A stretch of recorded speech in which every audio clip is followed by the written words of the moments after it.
Her mother, Beverly Bowman, are suing Jenna's ex-boyfriend, 19-year-old construction worker John Benningfield Jr., for vandalizing her car and for injuries she received when he tried to kill himself. Order. All rise.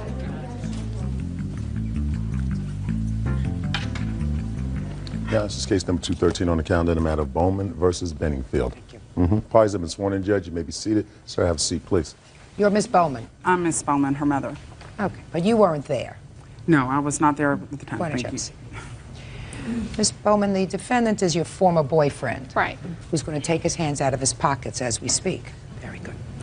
And according to your complaint, after you broke up with him, two things happened. You claimed that he trashed your car, causing substantial damage, and also in a scuffle over a knife, he caused you to cut yourself. And you want him to pay your medical bills.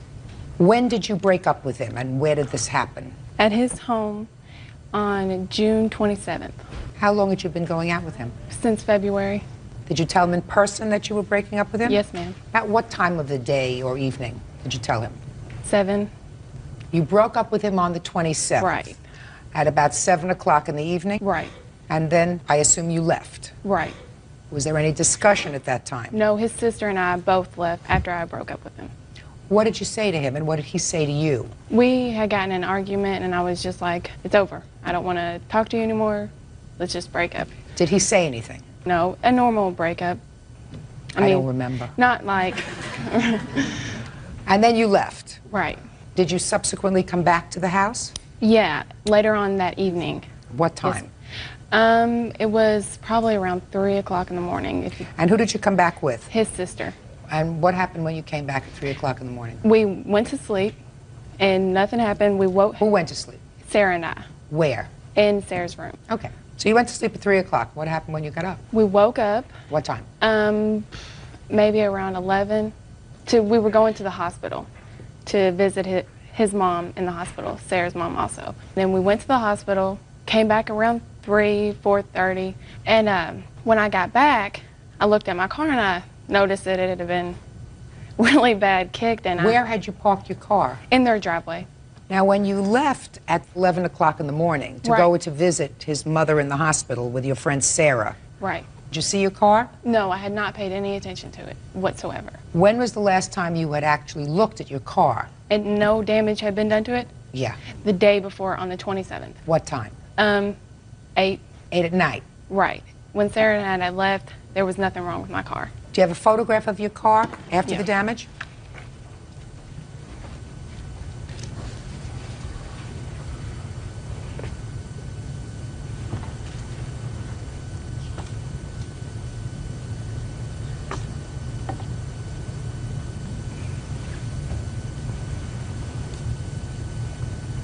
That was from a movie, right? I always loved that movie, right? What movie was that? Gotta think about that one. Oh, I know what it was. I know. No. I know what it was. I know what it was. Runaway Bride. It was Runaway Bride. When I didn't see that one. Oh, that's a ladies' movie. Did you see the movie? No, ma'am. But you know what I mean when I say look in my eyes. Yeah. Try yes. Yes, ma'am. So someone did a real number on your car. Yes, ma'am. And then you went into the house? And called my mom, told her what had happened. And that's why your mom is here, because the car is really your mom's. Exactly. Go ahead. And called the police. She told me to call the police. He was telling me, don't call them, it's not that big of a deal. And I called the police. Well, did you ask him what happened to the car? I said, what happened? I don't know. And he said, I don't know. Here. Right. And then you said you were going to call the police? Right. And what did he say when you said you were going to call the police? Don't call the police, it's not that big of a deal. And what did you say to him? I said, my mom says I have to. So I went ahead and called the police, made a report, and when I had called the police, the officer came to his house, and the officer came, I made a police report. He said, did he do it? The police officer asked me if he did it and thought I was protecting him, but I didn't have any idea. You know, I thought in my mind that he did do it, but there was no, I saw you do it. So that. Right. So what happened next? Well, after the police officer had came, he wanted to talk to me. I was really upset. I was crying. I was really upset. And I was like, no, no, no, no. You know, Sarah and I were getting ready. We're going to get dressed, and then we were going to go out that night. And we were arguing. And I don't know how it all started, but he pushed me. Sarah got up. Sarah and him started fighting. And then I got in the fight because I didn't want Sarah or either one of them to get hurt. And we were all just started a big fight. And then he started grabbing knives and was like, I'm gonna... You're lying. Go ahead. He started grabbing knives saying he was gonna kill himself. First he held it to his stomach, then he said to his wrist and everything else. All the meanwhile, Sarah and his 9-year-old cousin are both there. And after that, he had grabbed a steak knife and he was like, I'm gonna kill myself. We were standing over by the refrigerator. Sarah and his cousin were in the living room by the phone getting ready to call the police. And when he went like this, I put my hand like this, and that's how I got stabbed. So you were trying to Prevent right. him from hurting himself? Exactly. Okay. Did your cut require stitches? Yes. How many? 2. But it is 2.5 centimeters deep. My palm is numb. Half my thumb is numb. I'm still going to hand specialist to see. Ms. Bowman, I just have a couple of questions for you. You break up with this guy. He has a sister who's clearly a friend of yours. Don't you think it's a good idea that after you break up with him, you don't go back to his house and contemplate going out with his sister and hanging out with his sister so that he's aware of all these things? Right, yes. Yeah. His sister was my best friend. We had been... So what? So let his sister come to your house. Right. Do you understand what I'm saying to you? Yes. It's just not smart. Right. You know, it sort of says to him, trash to you. Right. You know, I'm going out with my friends. I'm going to go have a good time, and I don't care if you're heartbroken, and I don't care if you're miserable, whatever it is. Yeah. Just not smart. Right. Not thinking. You know, you didn't think. Right. Anything? I tried to keep the relationship between us after the incident kind of steady, so... You can't keep it steady. It was just 24 hours old. I'm talking about after. I'm talking about at the time of this incident. The breakup was 24 hours old, and you're gallivanting around town, hanging out and doing whatever you want to do with his sister and coming home 3 o'clock in the morning. I mean, I'm not being judgmental about that. Right. I'm just saying to you, don't do it in front of him. Right. Because it made him mad. Right. Right? Right. Real cases, real people. Judge Judy. Jenna Bowman says ex-boyfriend John Benningfield Jr. kicked her car in a fit of jealous rage. Jenna also claims she was cut with a knife when John tried to kill himself. Let us start with incident number 2. Let's hear your version of the knife incident. Okay, well, see, yeah, we was arguing, you know, and... What were you arguing about? Yeah, I really can't remember. But we was arguing and stuff, and I was like, well, I'm just going to leave. You know, I'm just going to get out of here. And she was like, well, why don't you go kill yourself? Or why don't you go kill yourself? Or something like that in that Excuse area. me? In that area. And I was like, well, do you want me to? Because I was just so mad, you know, and so frustrated. What were you mad about? Just because we broke up, you know. And I did like her, you know, kind of a lot. We went out for, what, 6 months? And, you know, I mean, that's the pretty longest relationship I've ever been in. And, So you were really mad? yeah. And I was just like, okay, and I mean, I didn't have it up like this. I had it right here across my, you know, right here. And then my sister tried to stop me, and I was trying to protect the knife so she wouldn't get cut, you know. And then I don't know what happened. Next thing I know, she runs over here, and she gets cut. And then as soon as I see she's cut, I threw the knife in the sink and then helped her, you know, tended to her. Like, I got to town, you know, and started, I told Sarah and them to call 911 because I didn't know, you know, how bad it was. And then, yeah, the police came and... Well, that was the second time the police had come. Yeah, yeah. Police came twice. The first time they came For about the car. Car, yes, ma'am. And yeah, they took me. They gave me. They was gonna take me to jail, but they Take you to jail for what? for assault with a deadly weapon. Because I guess she was gonna press charges against me, but they ended up didn't, and then took me to rehab. Well, she with her. really assaulted herself with the deadly weapon that you were Right. holding. Yeah. Right? Right. That's why they took me to rehab, to the hospital, instead of taking me to jail. Well, there's a difference between rehab and a hospital. It's in the hospital. It's rehab in a hospital. What kind of rehab? It's It's a... I was trying to think. I don't know. It's just they got a bunch of for drugs and for people that are. Yeah. Well, for drugs, Yeah. right? Right. Who were you hanging out with that evening? Josh Cato, my friend. See, the 27th when her car was we supposedly did it. We was in Gap Hollow in, where is that? Elizabeth, Indiana.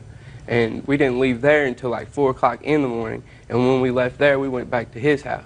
And when we got up at his house about noon, I come back to the house, and she was like, "What did you do to my car? Why did you do this to my car?" And I'm well, like, at the time she left the evening before with your sister, you weren't in Gap Hollow.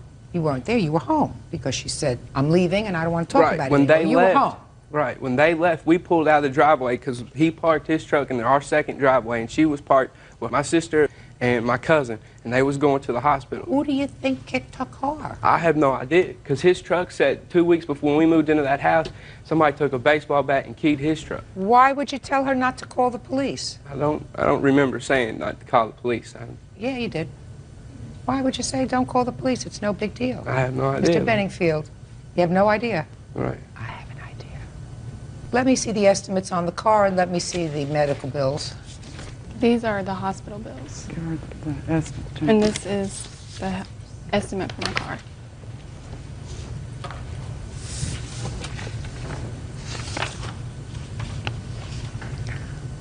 Don't you have insurance on this car, Miss Bowman? If she hits someone, we only have, Liability. because I'm a single parent, I can't afford the. That's a lot of kicking damage on that car, sir. Need really heavy boots to do a kicking job on a car like that. Miss Bowman, what caused you to break up with the defendant? Because he was controlling and he was mean, and every time I went out with his sister, I get yelled at when I came back. How old are you? 16. How old are you? 19. Did he ever use any drugs in front of you? Well, okay. Answer the question. The Okay. answer is yes or no. Yes. What kind? Xanaxes. Can I tell you something? He was taking Xanaxes the day that this What is happened. Xanax? Xanax is a, Depressant drug. right, for, People that get panic attacks. right. How long have you been taking medication? Like, just pretty much the time we was going out. Is that by a doctor's prescription? No, ma'am. What? Yeah. You take that on your own? Yeah. Where do you get it from? Just my friends, people I know. These people that you know, I assume with medical licenses, know how much to prescribe for you? They wasn't prescribed. She's making me look like the bad person. She took them herself. She's done everything that I did, she's done. Mr. Benningfield, the problem is that you caused some damage. I didn't do that. Oh yeah, you did. Oh yeah, you did. There's no question in my mind that you did. And there's also no question in my mind, but for the fact that you had taken this knife and were using this knife in a way suggesting that you were going to harm yourself, she wouldn't have gotten stabbed. Now, whether that was a result of taking... Try to pay attention. You're 19 years old. Trust me, you don't know everything. You think you know everything. Maybe you think he knows everything. You think you know everything? But for the fact that you probably are operating only on partial cylinders because of this medication that you're taking, sir, you reacted to her breaking up with you in a way that was off balance. Now, am I saying to you that she did the right thing by going out with your sister and still having a relationship with you? The answer is no. I think she acted like an immature 16-year-old. And your chronological age is 18, right? Right. Translated, probably about 9. And that's what 9-year-olds do when they don't get what they want. They hit, they scratch, they mark up somebody's walls, they do a whole bunch of things. She had the police involved. She went and she was going to press charges against me. And I had to go up to Sellersburg Police Department to give them a statement. They said they couldn't do nothing. She supposedly gave them all kind of, witnesses that I supposedly admitted it to them. But them same witnesses, when the cop asked them, did he tell you this? They was like, no. I don't care what they said, sir. I'm telling you, you trashed her car. You want to know how I know you trashed her car? Because I can see it. I can see what happened when she left and how angry you were. How angry you were even the next day because you said that's why you grabbed the knife, because you were so angry, because you really liked her. And here she was telling you, I'm breaking up with you and I'm going to hang out at bars, friends, whatever, with your sister. And I'm leaving, bye, and she leaves you there all by yourself with your medication and your friend. Grow up. Listen, you both got to grow up. I give you some latitude because you're only 16. You're 19 and no genius. but you're going to pay for the damage. Judgment for the plaintiff in the amount requested, which well exceeds damage to the car and your medical bills, $5,000. That's all. Parties are excused. You may step out. I think it was a great decision. It's crap that she can see these things. 2 girls told me he kicked my car and that he had a new girlfriend, but I wasn't worried about the new girlfriend. It was just a coincidence. We was trying to work everything out when all this was going on, and then I just got tired of waiting, and I started with this other girl that I know. Finally now, she knows, we all know the truth. And then she found that out, and then this when all this, she started suing me just to try getting money, because she's for money. Don't date psychos. Lauren Bunnell is suing 51-year-old attorney Joanne Thompson for an assault at a dog park. Joanne is countersuing for attorney's fees, claiming Lauren filed false police charges. Order. All rise. Now, this is case number 287 on the calendar in the matter of Bunnell versus Thompson. Parties have been sworn in. Judge, you may be seated. Mr. Bunnell, you are an animal control officer, is that Yes, I correct? am. The thrust of your complaint is that while performing your duties as an animal control officer, you were assaulted by the defendant, and in addition, she made a complaint against you, which was without merit to your superiors. You want to be compensated. Ms. Thompson says that she never assaulted you. As a matter of fact, she was arrested, Yes, Your Honor. and she is counterclaiming for the attorney's fees that she incurred on that trial. She says she paid the attorney $5,000. The case was ultimately dismissed. When did this incident occur that involved the assault? Where were you? I was at a park, What date? April 12th. And what were you doing at the park? We had a pending call for that park for people with their dogs off leash. The dog's supposed to be leashed in the park at all times? Yes, they are. Okay. Go ahead. So as I drove up, I immediately saw 10 to 15 people and dogs everywhere. They noticed me. They all scattered. And as I'm parking my vehicle, everybody's putting their leashes on, running around. So I get out of my truck and I'm walking across the street, and the defendant was having trouble getting her larger dog on a leash. Why was she having trouble? Could you see why she was having difficulty? The dog would come to her and she'd be like, come on.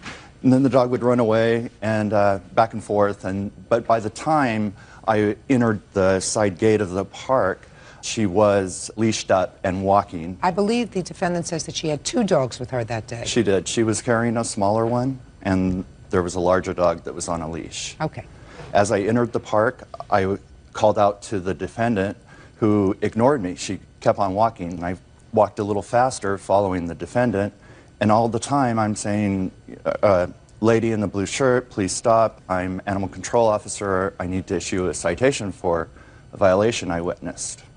She just kept ignoring me. So I walked to her side. As we're both walking, I see that her dog on the ground was wearing a license, and from that license I could get a number off there to get information, because I felt she was fleeing the park.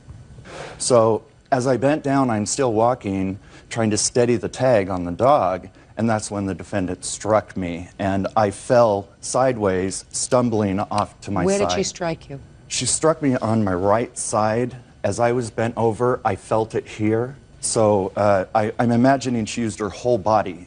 I'm a big guy. It's going to take a lot to push me. It was definitely a forceful shove, because I couldn't believe it. And I said, ma'am. And she kept walking. She kept walking away from me. Had she said anything to you? When she struck me, she did say, "You're not taking my dog." And then kept walking. She kept walking out of the park. So I'm following her, and I can't believe it. And I looked over my shoulder, and part of the group that she was socializing with when I first drove up, they were yelling at me. One of them said, "Get a real job," and used obscenity. As I followed her to her car, she opened up the back. The big dog jumped in. She slammed the door. She walked around to the driver's side. She got in, and I said, "You're going to be getting a citation in the mail." I didn't know what to say. She said, "All right, that's fine." So she drove off from that point. And I assume you got a license plate number. I did. And reported it. Immediately. Okay. Ms. Thompson, I'm ready to hear your version of these events. Thank you, Your Honor. There is a park by my house. It's not within a block. It's within several blocks. I have pictures of it. It's actually a fenced-in schoolyard. Okay. Would you like to see the pictures? No. I took my dogs there. I have 2 dogs. One was an old pug. She's epileptic and she can hardly walk. She wasn't on a leash. My other dog is a lab mix. He was on a leash. We were coming in the park. There was a group of probably 30 people, perhaps 30 leashed and unleashed dogs. And as we approached the group, my pug was walking, the other dog was on a leash, somebody yelled, "Animal control." And everybody started scattering. I picked up my pug and headed out the back gate. Another woman was coming in through the gate. She had 2 dogs that she'd lost control of, so I helped her get the dogs. Mr. Bunnell came running up and was demanding our ID. I told him my ID was in my car. I kept walking. He was running back and forth between the 2 of us. And when we got to the exit, first he grabbed the back of my sweatshirt, then he bent down and had his hand on the leash of my dog as if he was going to take the dog. And I just pulled the dog back and said, "You're not taking my dog." He followed me to my car, wrote down my license plate number, and said, "You'll be getting a citation in the mail." Then what happened? I went home. About 10 minutes later, the police were pounding on my door. Not knocking, they were pounding. He was out there with them. I told them that I would sign a citation if that's what they wanted, but I didn't answer the door. I was subsequently charged with battery, and the case was dismissed. Did you go to trial? No, but I have all my court documents. I'd like to see the documents that you have. Absolutely. I'd like to see the certificate of disposition on the case.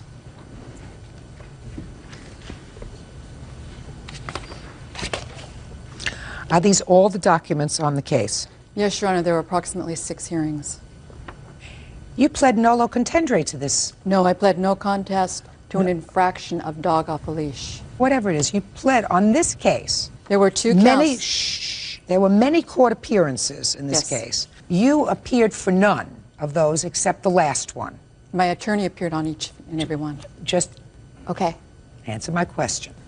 You are an attorney by profession? Yes, Your Honor. I got that from the papers, so we understand each other. You appeared at none of those 6 hearings except for the last one. Is that right? My attorney appeared for me.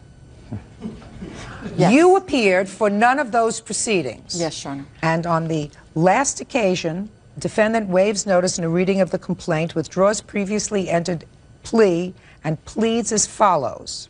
Pled no contest to a lesser charge having something to do with the dog leash? That was count 2. Count 2, and I did have my pug off a leash. Well, just a second. If you had your pug off a leash, then the plaintiff was within his rights to issue you a citation. Absolutely. So why didn't you stop when he told you to stop? Because he was asking for my identification. My car was parked about 15 feet away. Did you say to him, "Just one moment, I will get my identification, it's in the car, I come said with my me"? ID is in my car. This witness statement, which is contained in the reports that you gave me, seemed to indicate a lot of things that this witness heard which are consistent with your stories. He said he heard the officer yell, "You stop now," and then this witness heard you say, "Do not take my dog," but this witness never heard you say, "Just one moment, my identification is in my car, would you follow me over to the car?" Never heard that. I don't believe he ever said that. I think that you were all irritated with him because certainly he's not the most popular guy on the block. Real cases, real people. Judge Judy. Animal Control Officer Lauren Bunnell says while issuing a citation to Joanne Thompson, she assaulted him. Joanne says Lauren is exaggerating.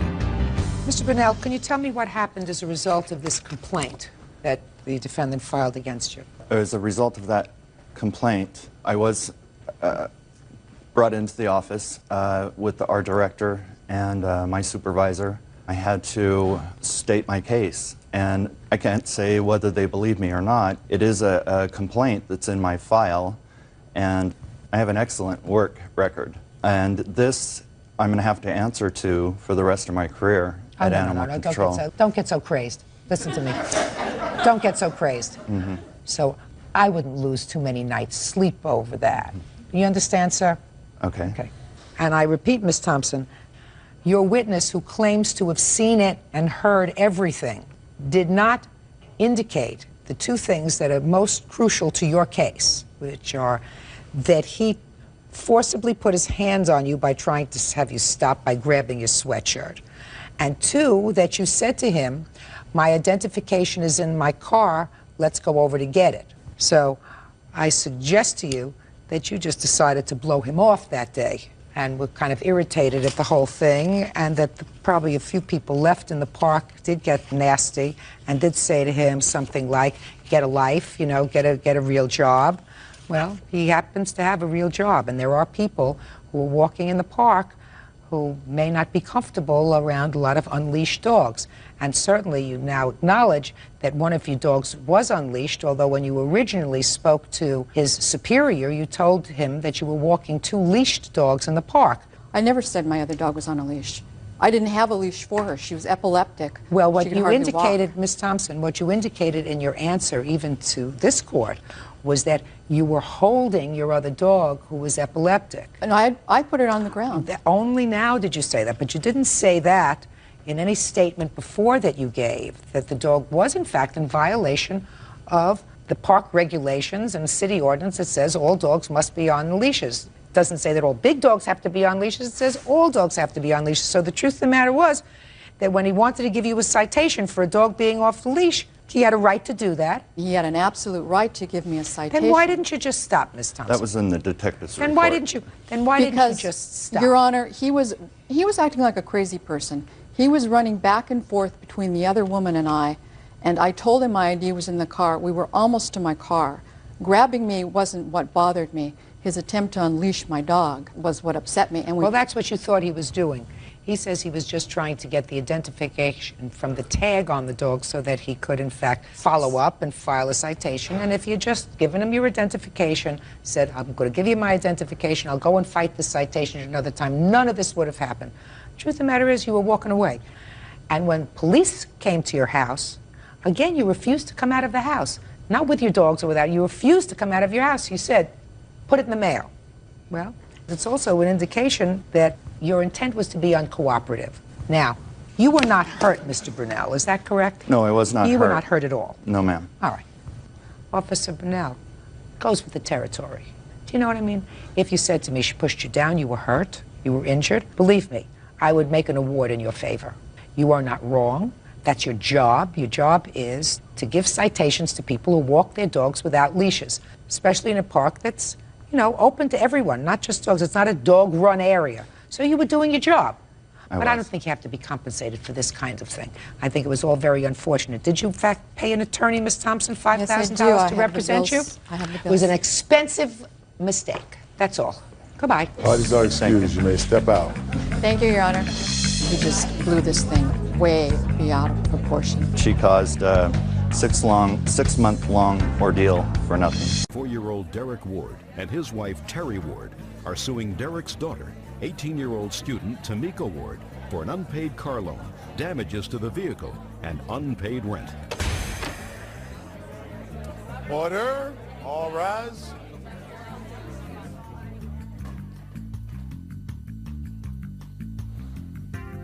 Your Honor, this is case number 308 on the calendar in the matter of Ward versus Ward. Parties have been sworn in, Judge. You may be seated.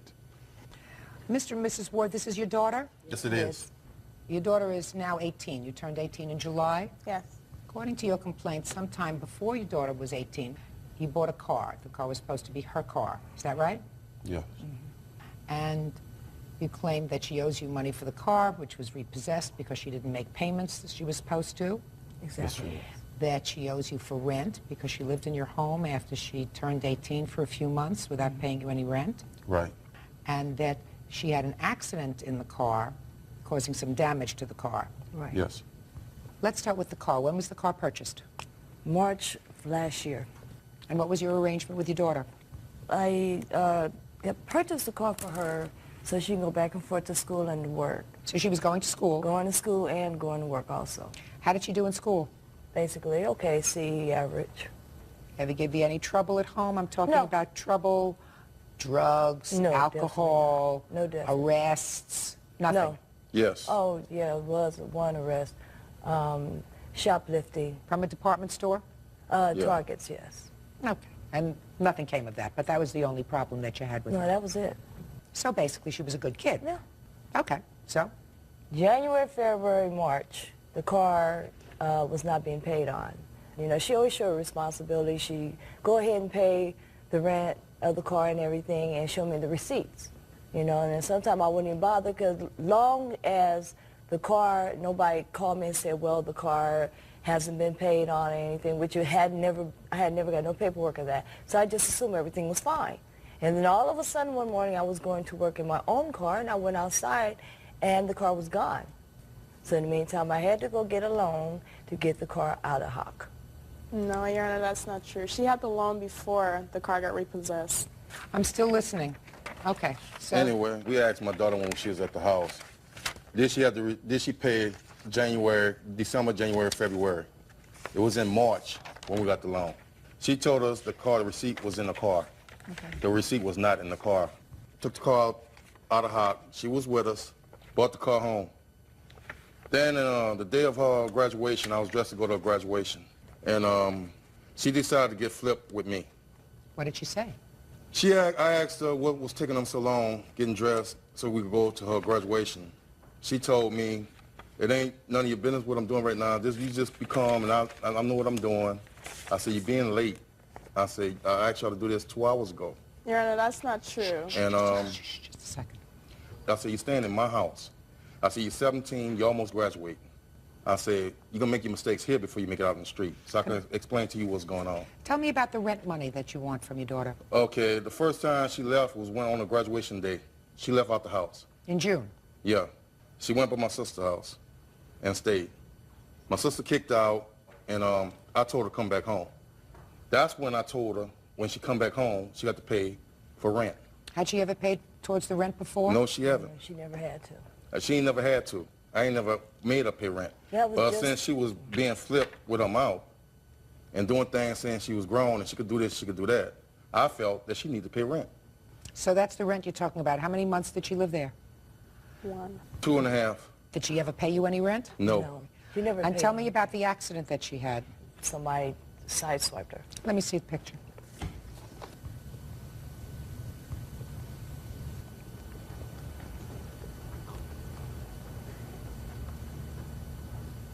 Where is the damage to the car? I have a back. picture of exactly what the damage Can I is see? right here. Okay, thank you. That's the close-up of what you already have.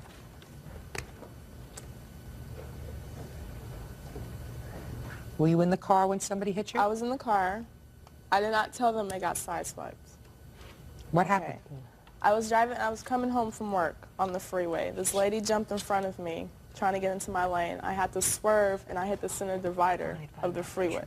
I went home, and I told her that I got in an accident. She didn't tell me. She told me not to go to the insurance company because our insurance would go up. Tamika said So she Tamika was said she was going going to pay for it.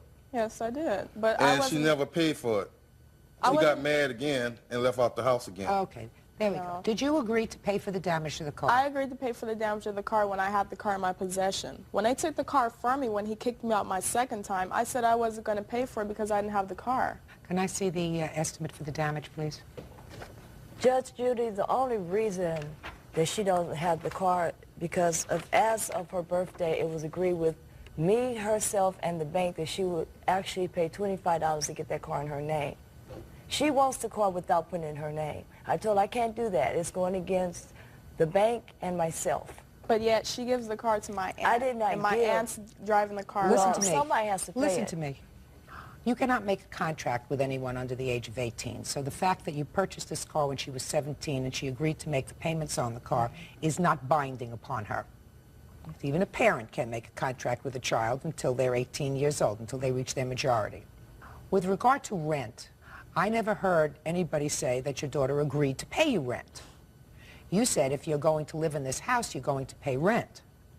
But in order for there to be a contract, there has to be an agreement as to the amount, that she says, yes, I will pay you rent. Do you have such an agreement? Yes, I do, but Let me she take a never look at signed it. it. I never Well, signed if she it. never signed it, then you don't have an agreement. As far as the damage to the car is concerned, ordinarily I wouldn't give you the damage to the car except that your daughter acknowledges that she said, I will pay for the damage to the car. Real cases, real people. Judge Judy. Derek and Terry Ward say Derek's daughter, Tamika Ward, owes for a car loan, car damages, and unpaid rent. Tamika says her father is being unfair. Do you have other children? Yes, How many other children do you have? we have one son. And how old is that child? 21. Okay, where does that child live? Fresno State. Doesn't live with you? No. So this is the baby? Yes, the baby. What does your son do in Fresno State? Plays football. And what are you doing now, Miss Ward? Nothing right now. Who do you live with? My aunt. So you're back with the aunt? Yeah. Same aunt that you were living with before? Yeah. What? I still want her, if she wants the car, it still says July the 15th she was supposed to. If she only has to pay $25, she can have the car. She doesn't want the car. Right, if she wants the car, she can have the car. She's been crying about it. She said not... that's the reason she's not working, because she doesn't have the car. No, the reason I'm not working was because I didn't have transportation getting back and forth to my job. I was living with my cousin. When he kicked me out, I was living in Rialto with my cousin. I had to go back and forth to work on the bus every day. I got off at 11 o'clock at night. The buses stopped running at 11. She wasn't going to come pick me up, and I had nowhere at home. You seem like an intelligent young woman. Why aren't you in college? All this stuff happened. I let everything go. But I'm going back. I wasn't going to stop, not go to school. Yeah, you seem like a smart gal. Yeah. You seem like you should be doing something. See, the problem is I was registered in school. I was living with them. I came back home to make matters good with him and her. I was living at home. I had got a job that day. The day he kicked me out, I was going to register for school. I had my registration fee. I had my loan taken care of and everything. You filled out all the paperwork for that? I filled out the paperwork because they said they would not do it. She was a no-show. I co-signed for the application for her to go to college. And I called and couldn't find out she was a no-show, so I was a no-show because I didn't have transportation. Doesn't sound to me like you have a bad teenager. No, she's not bad at all. Sounds to me as if you have a young lady who has tremendous potential and who hasn't given you a lot of grief. No. She may have a little bit of a fresh mouth, if that's what you're complaining about, sir. These days, that's not such a tremendous big deal. She went to high school. She worked her way through high school. She got reasonable grades. She had enough of a job so that you felt comfortable about the fact that she was going to pay for a car loan. That sounds pretty reasonable to me. Not to you? Sure it does. Only one problem with that, she wasn't going to pay for it.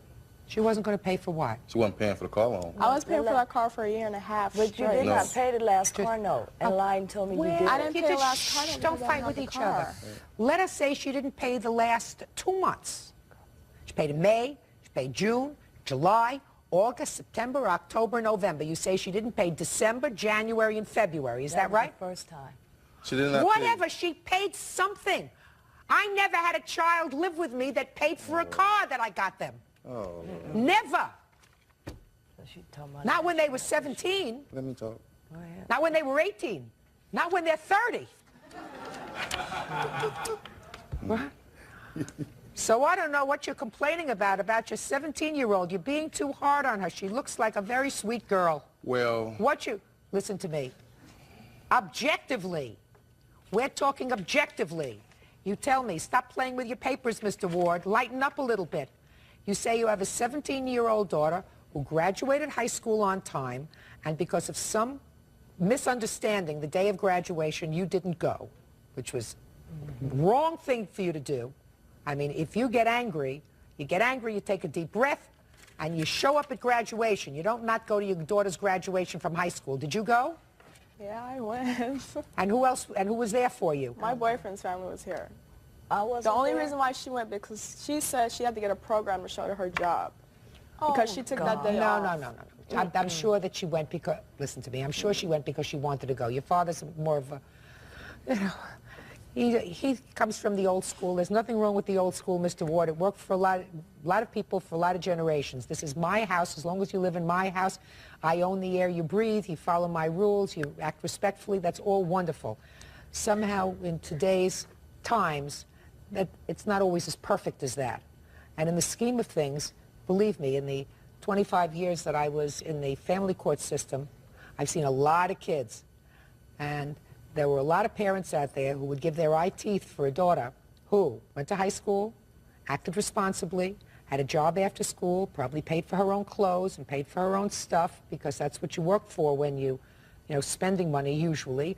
And in addition to that, she helped contribute to her own transportation to get herself to school for a while, even if it was just for 8 months, and she paid for the insurance, even if it was just for 8 months. Can I say something? Sure, Mr. Ward. Okay, you saying that she's a nice kid. That's my child, true enough. I'm not bad on her, but there's things that I expect her to respect me on. Number one, she got a job. She didn't pay for everything you said. She might have paid for the car. Half the time, she didn't have enough money to pay for the insurance. I had to come out my pocket. When she wanted clothes, I had to come out my pocket. When she wanted food to eat, they had to come out my pocket. That's your job. That's my job. That's my job. But that's after she your job. turned 18, that was not my job. I was only that's- staying with you for a month. No, after I that's was your 18. job. Listen After to she me. turned 18, that is not my job. And I was That's paying the for law my here. own food. No, listen to me. While she was working and before she turned 18, it was your job to provide for your daughter everything that you possibly could. Before she turned 18, true. Well, that may be so. I don't know what magic thing goes off in your head when a child celebrates their 18th birthday and they blow out the candles and you say, Well, finished, that's what finished. let me explain Well, to Mr. you. Ward, I don't know. Until you live in my house, you won't know. I don't want to live in your house, Mr. Ward. I wouldn't want you there. I don't want to live in your house, and I guarantee you my children wouldn't want to live in your house, and his children wouldn't want to live in your house. You know, I don't know. Your rules in your house is your rules. Absolutely right, Mr. So my Ward. rules in my house is my rules. And I understand that, and I appreciate that. At least but my, as a my, parent, my child, as me being a parent, I haven't raised no kid to be a gangbanger or anything else. and you did very well with her, No, I have not. but you did. Because the time is now. The law changed so much that kids right now, instead of them listening to their parents, they listen to people in the street. It is not a perfect world, sir. I didn't say it was. You're not paying attention. I am paying attention. It's not a perfect world. Children are different now. They are exposed to different stimuli. But we look at children, if I look at children objectively, and I look at your daughter objectively, she was a reasonably responsible teenager. No. You didn't have to take her out of rehab and put her back Yes, every but- other Tuesday and Thursday. I never been in no rehab. Let's put it like this here. I had to take her from different places. One was from jail. You mean when she That was shoplifted? when I shoplifted. Because that's she it. was told before she did it, don't do it. Just a second. I'm not talking about that, Mr. Ward. I'm talking about rehab. You That's talking about not- somebody been going drinking or No, I'm drugs or saying to whatever? you, kids get involved in a lot of things. Your daughter doesn't deserve any medals because she didn't, and because she seemed to have grown up well, probably because she lived in a household where there were rules. But she's not an irresponsible, off-the-wall teenager. And why you would sue her is something that is totally beyond me. To create a rift with your daughter over something like this is beyond me. You should be supporting her. And her, you should How be can you supporting support her somebody in that her. spends all your money and don't Your Honor, appreciate I've what she been gets? working since I was 14. I've No, been helping she them hasn't. That's out why I got you the since car, I 'cause was you've 14 been years working. old. I was going to school, and in the summer I had to work. Okay, every year in high school I was working, Okay. and they're acting like I'm like just a bad person over here. I'm just telling you straight up. I had no time for nothing. She's Go wrong. to school and work. Pay their bills. I was paying all 3 cars insurance. When they She's lied and wrong. said it was just for my car. Oh, $265 just for one car. for a month? A month. No, she wasn't. Her insurance was $200, and it was actually more than what she was paying. They bought it down. They bought it down because I put it on my insurance, and I put hers with mine. If she'd have So went on that- her come back, own, just she a didn't have to pay Just a sec- $277. Just a second. This is getting interesting. Is what you're telling me, Mr. Ward, that because you put the insurance on this car on your combined policy, Her insurance went down. her insurance went down, but the amount that she was paying covered all 3 cars? No. Yes, it did. Well, I how can get much the was the policy. insurance on your 2 cars? The insurance for me was $84. Insurance for my wife, hers was a little bit lower, was either 69 or 64. And mine was 160. And so hers if you add was all that up, 200. that's 200 and something. There's No. no one would pay No, for no. almost $400, $500 a month No, for no. insurance. That doesn't sound right to me. Okay. Somehow it doesn't sound right to me. I just changed my mind about this accident, you should have put it into your insurance. Yeah, sure, I should have bought that. You should have put it into your insurance. If you had put it into your insurance, what did you have, a $500 deductible? Yeah, Or no deductible? $500 deductible. Did you have the car fixed? No. No, I don't have the car.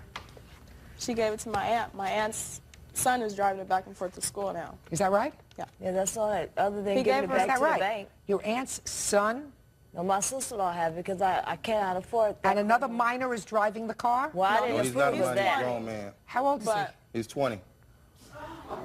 I didn't approve of that. I told my sister. I gave my sister yeah, the car. while I And was his at work. truck. he? Just a second. So now they're Just all a second. Well, you're making a big mistake because a 20-year-old boy has more of a problem getting insurance than a 20-year-old girl. That I know because I've had both boys and girls. Boys are less responsible. So if you're letting your 20-year-old nephew, who is not a grown man, a 20-year-old male can hardly be described as a grown man, then that's a big mistake on your part. I don't think your daughter owes you anything. That's all. Goodbye. Parties are excused. You may step out. If you're over 18, you stay in somebody's house, you're supposed to pay rent. I don't feel I owe them anything. I've been paying everything up to date. And if the law is like that, the law needs to be changed. If they don't want to talk to me, that's fine, but I'm not just going to stop talking to my parents. Sign a Don't car, co-sign a nothing car else. or anything else for your Let child. them get it on Let their them get it own. on That their way own. they appreciate it more. I just want to put all this past me and go on with my Step forward, please. 34-year-old former bartender Becky Bishop is suing her former employer, 43-year-old bar owner Greg Crust, for the unpaid balance on karaoke discs. Miss Bishop, you are employed at the defendant's bar. According to your complaint, had somewhat of a relationship with the defendant. You would purchase a series of karaoke discs that I assume would be used at the bar. You would buy them on your credit card. The defendant would reimburse you for those discs when he got them. Then you say he fired you and he still owes you money for the last batch of discs. Correct. Okay. When did you start working for him? I worked for Greg from June of 2000 until June of 2001. I just worked for him one night a week. When did you start to purchase these discs? The first one that I ordered was August 4th of 2000. There were a total of 26 CDs ordered at a value of $1,125.95. Okay. Now, you ordered the first batch and he paid you? Well, it was an ongoing thing. I had asked him to make payments to me once a month when I would pay my credit card. Also during that time, he had borrowed a total of $2,000 in rent money. He had borrowed it 4 different times. Not true, Your Honor. Just a minute. Well, she's not suing for that, so evidently you Well, paid it back. Right, but at the times that he was paying the $500 back, he didn't make monthly payments on the CDs. Did you borrow $2,000 from her over the course of... No, Your Honor, it's $1,500. $1,500. You borrowed that, Yes, and you paid it back. yes. So you were having some financial difficulty? I mean, you own this bar, is that right? No, not really financial difficulty. At the time, I would have rent due, and I'd be waiting for a weekend, so I'd borrow the money, which Becky offered to loan. Well, if you didn't need it, you wouldn't have taken it. So when I said you had some financial Yes, difficulties, the answer is yes. Yes. You have any records of the purchases of these tapes and how much you paid towards them? I have invoices for them, not with me because the invoices are here in the complaint. But Do you have the checks of the money that you gave I her? would not give her a check. I would pay her in cash. Did you get a receipt? No, I did not. Well, your defense is that you do owe her some money, $150 for the last batch of tapes Correct. that she purchased. You say in your answer that why would she continue to purchase these tapes if I hadn't been paying her all along? Correct. And in addition to that, you want a ring back that you had given her that's of some sentimental value to you. Correct. How much in total did he pay you back towards these karaoke tapes? Well, he paid all but $600, so it would have been $525. Now, how do you know that he only paid $525? Because I, at the time, had just a plain index card. Greg and I were very good friends, and there was a lot of trust involved in this. I had it just written down on an index card, and at the time that we stopped talking then, he was telling everyone that he didn't know me as much as I was claiming. I know from experience with him, if he says I'm not getting it back, I'm not getting it back. And so I just dropped it. Then in September, I received a credit card statement where he had used my credit card to purchase another CD. Did you do that? That's not true. No, that is not true. Well, let me see that he did that. I have a... Can I see it, please? These are all the invoices where you can see my name and address. And then this is the one with his. Were you fired Yes, in June of this year? somewhere around June. Would you show this to the defendant, please?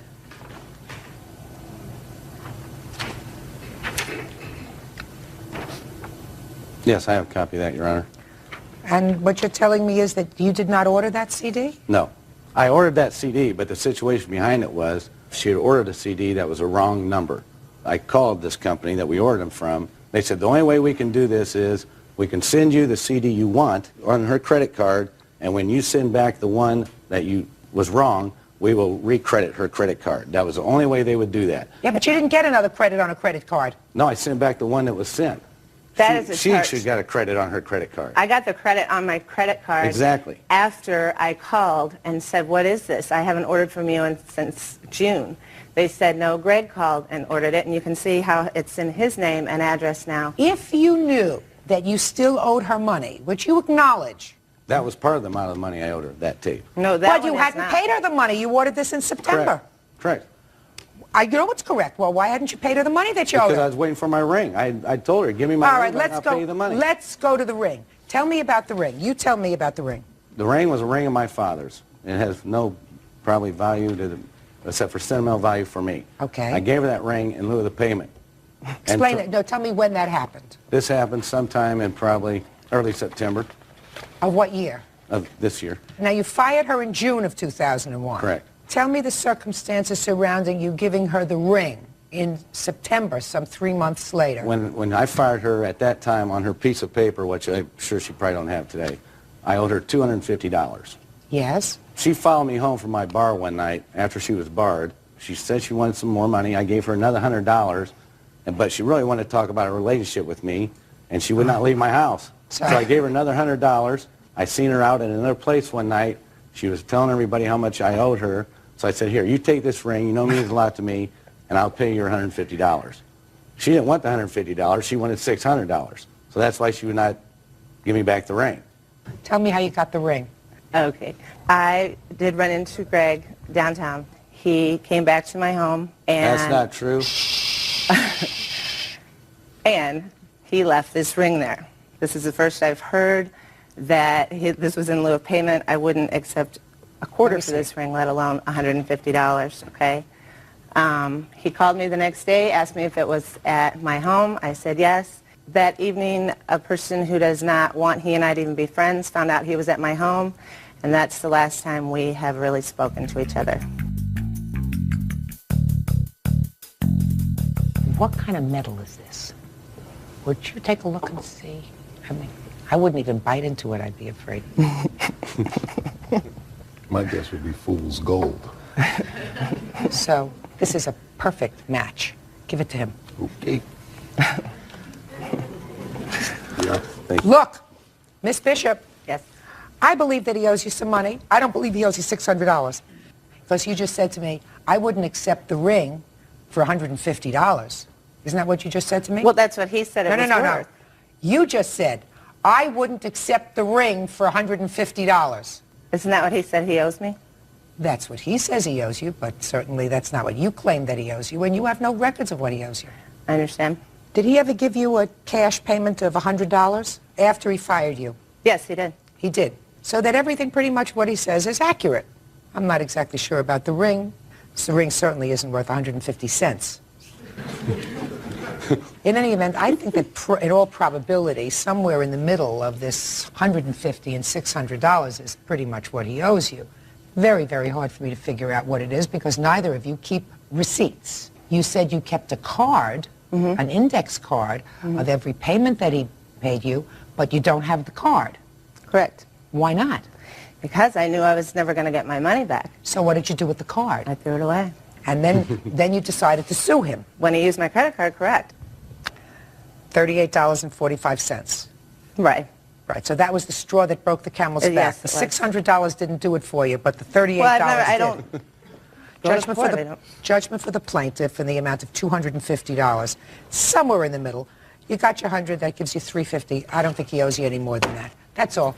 Parties are excused. Thank you, You Your may Honor. step out. Thank you. She wanted more than a friendship relationship with me, and when she didn't get it, this was her way of going after it. Greg couldn't tell the truth to save his life. I fired her because when she found out we were nothing but friends, she was starting to be rude to female customers that had come in there, and they eventually left, and it cost me business. His quote to my friends were, I couldn't get a date if I tried with her there. She'd just be rude to them, you know, and eventually they would leave, and a couple of them Step forward, please. 28-year-old sales rep Gretchen Bellman is suing her ex-boyfriend, 28-year-old mechanical engineer Justin Curtis, for unpaid credit card charges. Justin says Gretchen ran over his ankle with her car, so they're even. Mr. Curtis, you look petrified, sir. A little nervous, Your Honor. Good. I don't want you to get too comfortable, Mr. Curtis. Miss Bellman, according to your complaint, the cardinal sin was committed by you when you placed him on your joint checking account. The next thing that you foolishly did was you gave him a credit card that you were responsible for that was attached to your, somehow, to your checking account. Checking account, correct. While involved in this domestic bliss, he managed to run up a bill of in excess of $5,000 on the credit card. Then you broke up. Now, Mr. Curtis here doesn't seem to deny in his answer that he ran up these bills on the credit card that exceed $5,000. You have two defenses. Is that right? Yes, Your Honor. First defense is that she told you that as long as you paid the truck loan, she was forgiving the $5,000 worth of credit card charges. Truck payments and the car insurance. The second defense is that she had in fact caused an injury to your foot when she ran over your foot or your ankle with a car, and that she should be responsible for paying your medical bills, etc. Those And are your lost two wages. And lost wages. So, since there is no issue other than your bad judgment with regard to giving him access to your money, we're going to go directly to Mr. Curtis because I have to see what his defenses are. Do you understand? Yes. She co-signed for a loan for a truck for you. You have the truck. Yes, Your Honor. When did she co-sign for the truck? April of 2000. What are you asking me for? I don't know the answer to that question, I'm Mr. trying Curtis. to think of it. April 2000. And were you living together at the time? No. But you were in a relationship at the time. Yes, Your Honor. And have you made the payments regularly? Yes, and I have evidence of that. Good. Why did she have to co-sign this truck loan for you? I don't have very good credit, Your Honor. And I knew I wouldn't be approved by myself, and my truck had broken down, and I needed a vehicle. And she said, we were figuring on spending the rest of our lives together, so she co-signed for me. How old are you? I'm 28. You have parents? Divorced parents, Your Honor. Divorce doesn't mean they're dead. Yeah, They're still alive. parents, yes. So you didn't ask your parents to co-sign for the truck loan? No. You asked her? I don't know. I wouldn't ask my parents. Well, it just came down to that, and she basically agreed to it. I don't know. Well, you must have asked her. Yeah. Asked her. We talked about it mutually, yes. What kind of truck did you buy? Z71 Chevy extended cab. What do you do for a living? I'm a mechanical engineer. Do you work in an office? No, I'm outdoors. So you need this truck for business? For business, yes. I put on about 50,000 miles a year. I drive all over. How much is this truck? 22,000. And we got extended warranty. It costs a little bit more. And Not we, you. Yeah. Shouldn't drive the truck. It's me. What date did you separate? October. Well, we were living together, and she broke up with me July 4th. When did you start living together? I thought when you bought the truck. October 2000. You started living together? Yep. And we lived together till October 2001 because that was the lease. But we broke up before that, and we still lived together. And now, when did this incident happen with your foot? September 22nd of 2001. How did it happen? Well, she's your classic redhead. She's very fiery, short-tempered. We're out drinking at a bar, having dinner. And I went over and talked to my friends, and she was sitting on the couch, and I left her alone, so she stormed out of the bar, and I went chasing her, saying, I need to ride, at least give me the keys, I need to ride home. She got in her car, she wouldn't let me in, she locked the car door, so I stood on the side of her car on her side steps and hang on, and she backed out of the parking spot. I fell off and ran over my ankle. So you stood on her car? I was standing on the side steps so she wouldn't take off. I wanted keys to get in the house. Jumping and she up backed and down. And she backed up fast, must have been too fast. I fell off and the front tire. What were you doing on her car? So she'd give me the keys to my house so I could get in. Then you're responsible for your own accident. Yep. She's not responsible for your accident. You are. Well, why would she back out when I'm standing? Why would you stand on her car? Why don't you go and ask the person who you were talking to when you were leaving her alone in the bar to give you a ride home? Just a couple of friends I haven't seen in a long time. So. Well, good. A couple of friends. Ask them for a ride home. Don't go standing on her car. She wanted to leave. You didn't want her to leave. You stood on her car. She left. It's the way it goes. So I've just taken care of one of your defenses. Now tell me about this. Forget about the credit card, just as long as you paid the truck loan. When we broke up, in one of our conversations, she said on the phone, I don't care about the credit card. I don't care about anything. She goes, just keep on making the payments on the truck and the car insurance, and I'll take care of everything else. Did you say that to him? You know, why would I tell him that? No, I'm asking you a question, not why would. Don't ask me a question. I ask questions, you answer. Did you tell him that you were forgiving the credit card bills? I said, I just want you out of my life, and I don't want to have to call you every month, which I had to have to do every month to get him to pay the card. He never paid the card on time, and so I said, I just don't want to have to deal with you. But then the more I got to thinking about it, I'm like, this is $5,000 that's going out of my pocket that he frivolously charged just in Let me see the overdraft. things that he bought. Your Honor, it's a joint checking account. Credit card's in her name. There's no way to prove that if they're all mine. They could Well, be I want to hers take too. a look and see. You didn't even mention that as one of your defenses, sir, that they're not your charges. I just want to see what kind of things were purchased. What are all these overdrafts from credit card or online? What is this? That's the credit card is an overdraft protection, or it's like basically a credit card with a joint checking account. So you would go and get cash out of this. You would not put your necessarily money same. into the account. It was both of ours, Your Honor. The joint checking account. She had the card for that same account too. Actually, I didn't use anything in the card because he had actually convinced me after I had took his debit card. Because see, the problem was is that There's he no way thinks to the prove that debit they're card buying. is just, it says Visa, so he thinks it's just a credit card. So what I did was I said, okay, I'm going to get myself a primary checking account. He could not even get a checking account. So I left my name as the primary on this checking account, and I had direct deposits and paid all the bills out of my account. So how many accounts did you have? I had 2 accounts, but I did nothing with that account. I said, you know what, you prove to me that you're responsible, and you take care of this checking account. And look what happens. $5,000 later, I've got There might be hers too, Your Honor. nothing. Might be. There's a joint Nothing. checking account. They're both It mine. might be. They're not mine. I mean, it's a joint checking account. There's no way they're not. She could be having some of the charges on there too, because she had access to it too. Mr. Curtis, that's possible, sir. Did you have any other checking account at the time that you had this one? No, Your Honor. Did you deposit your check any place other than in this account? No, Your Honor. Did she deposit her check, her paycheck, in this account? She did, and then she did on her other one too. No, No.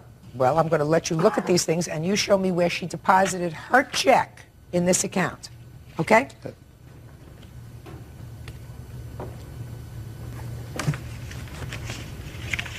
I see yours. I don't even see any deposits in there. You used this account for a year, sir. Is that right? We both did, Your Honor. No, you say you both did. That's not what you say in your answer, sir. I read your answer very carefully. Your answer is twofold.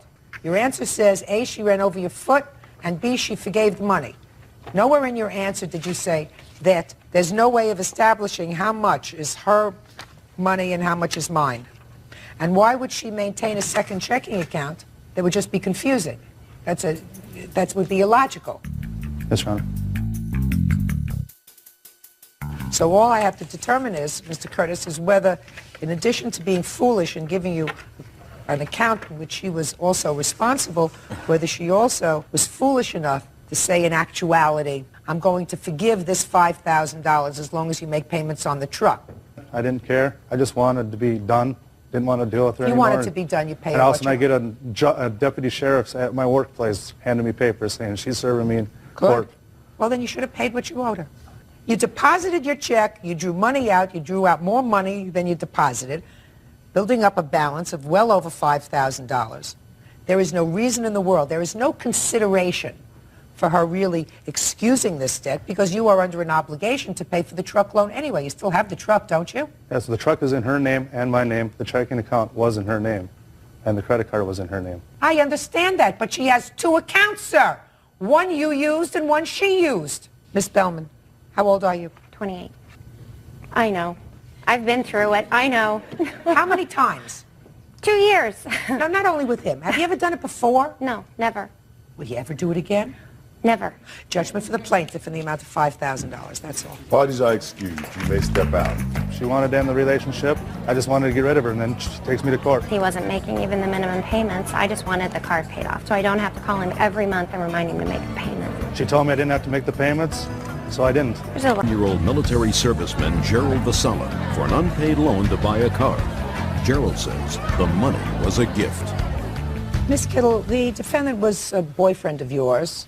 You dated for a while, and then you were foolish enough to loan him some money so that he could purchase a car, according to you.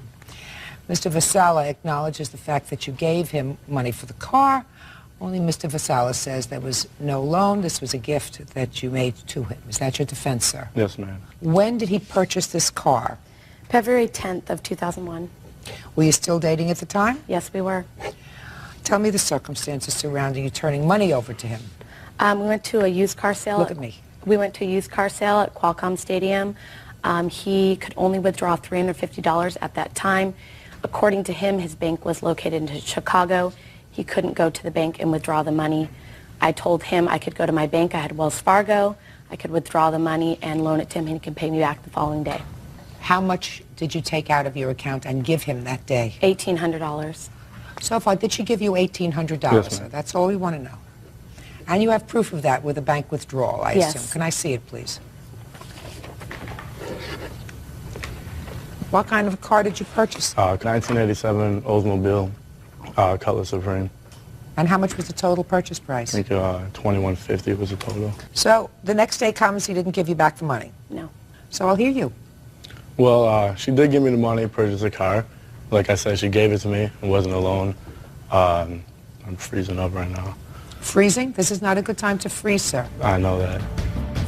Let me see if I can make it easier for you. Okay. You're at this car sale. Right. You see a car that you like. Right. When you saw the one that you liked, did you have to negotiate the price with Yes. someone? Yes. Who did you negotiate the price With with? a car salesman.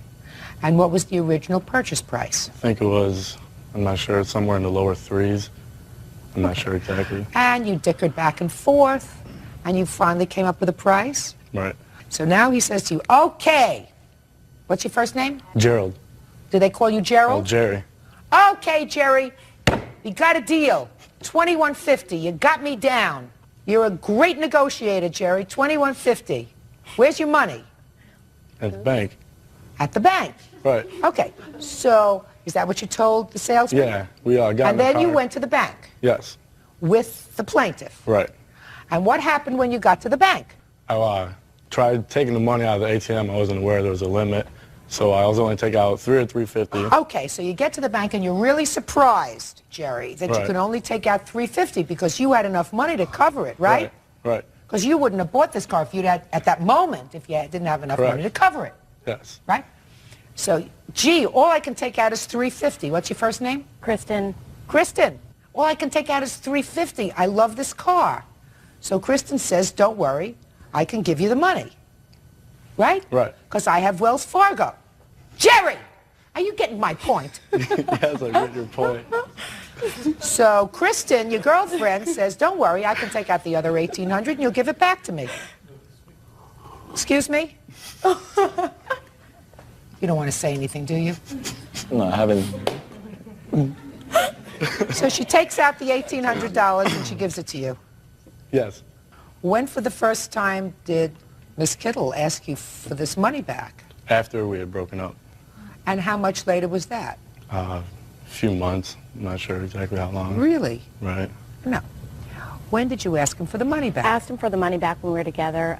He said he couldn't pay it all back. He had other debts. He needed to get another job, and he asked for some more time. And I said, you know what, we're together at the time. Well, I'll let give me you-" ask you this question. You're not together now, are you? Oh, no.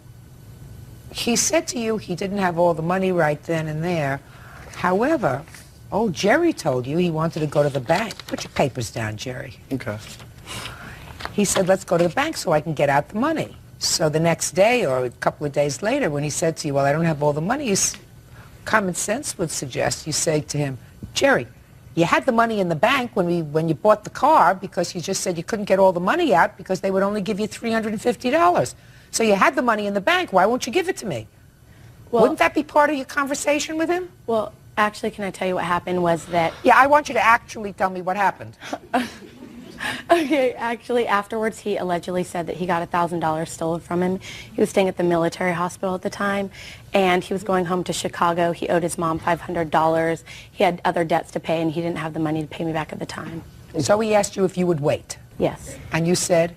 I said, that's fine. I still have a little bit of money in the bank. That's fine. And then shortly thereafter, you broke up. Yes. And when you broke up, you filed a lawsuit against him. Yes. And then he tried to whittle his way back into your good graces. So-so, yes. But so you withdrew the lawsuit at that time? He said he wanted to get a job to make some money. I tried to... So you This is withdrew my the last lawsuit resort. at that time? Yes. Fine. Now, old Jerry, you made some payments on this car. Yes. To her. Only When? to try and stop it from coming to court. When? When? I don't know the exact dates.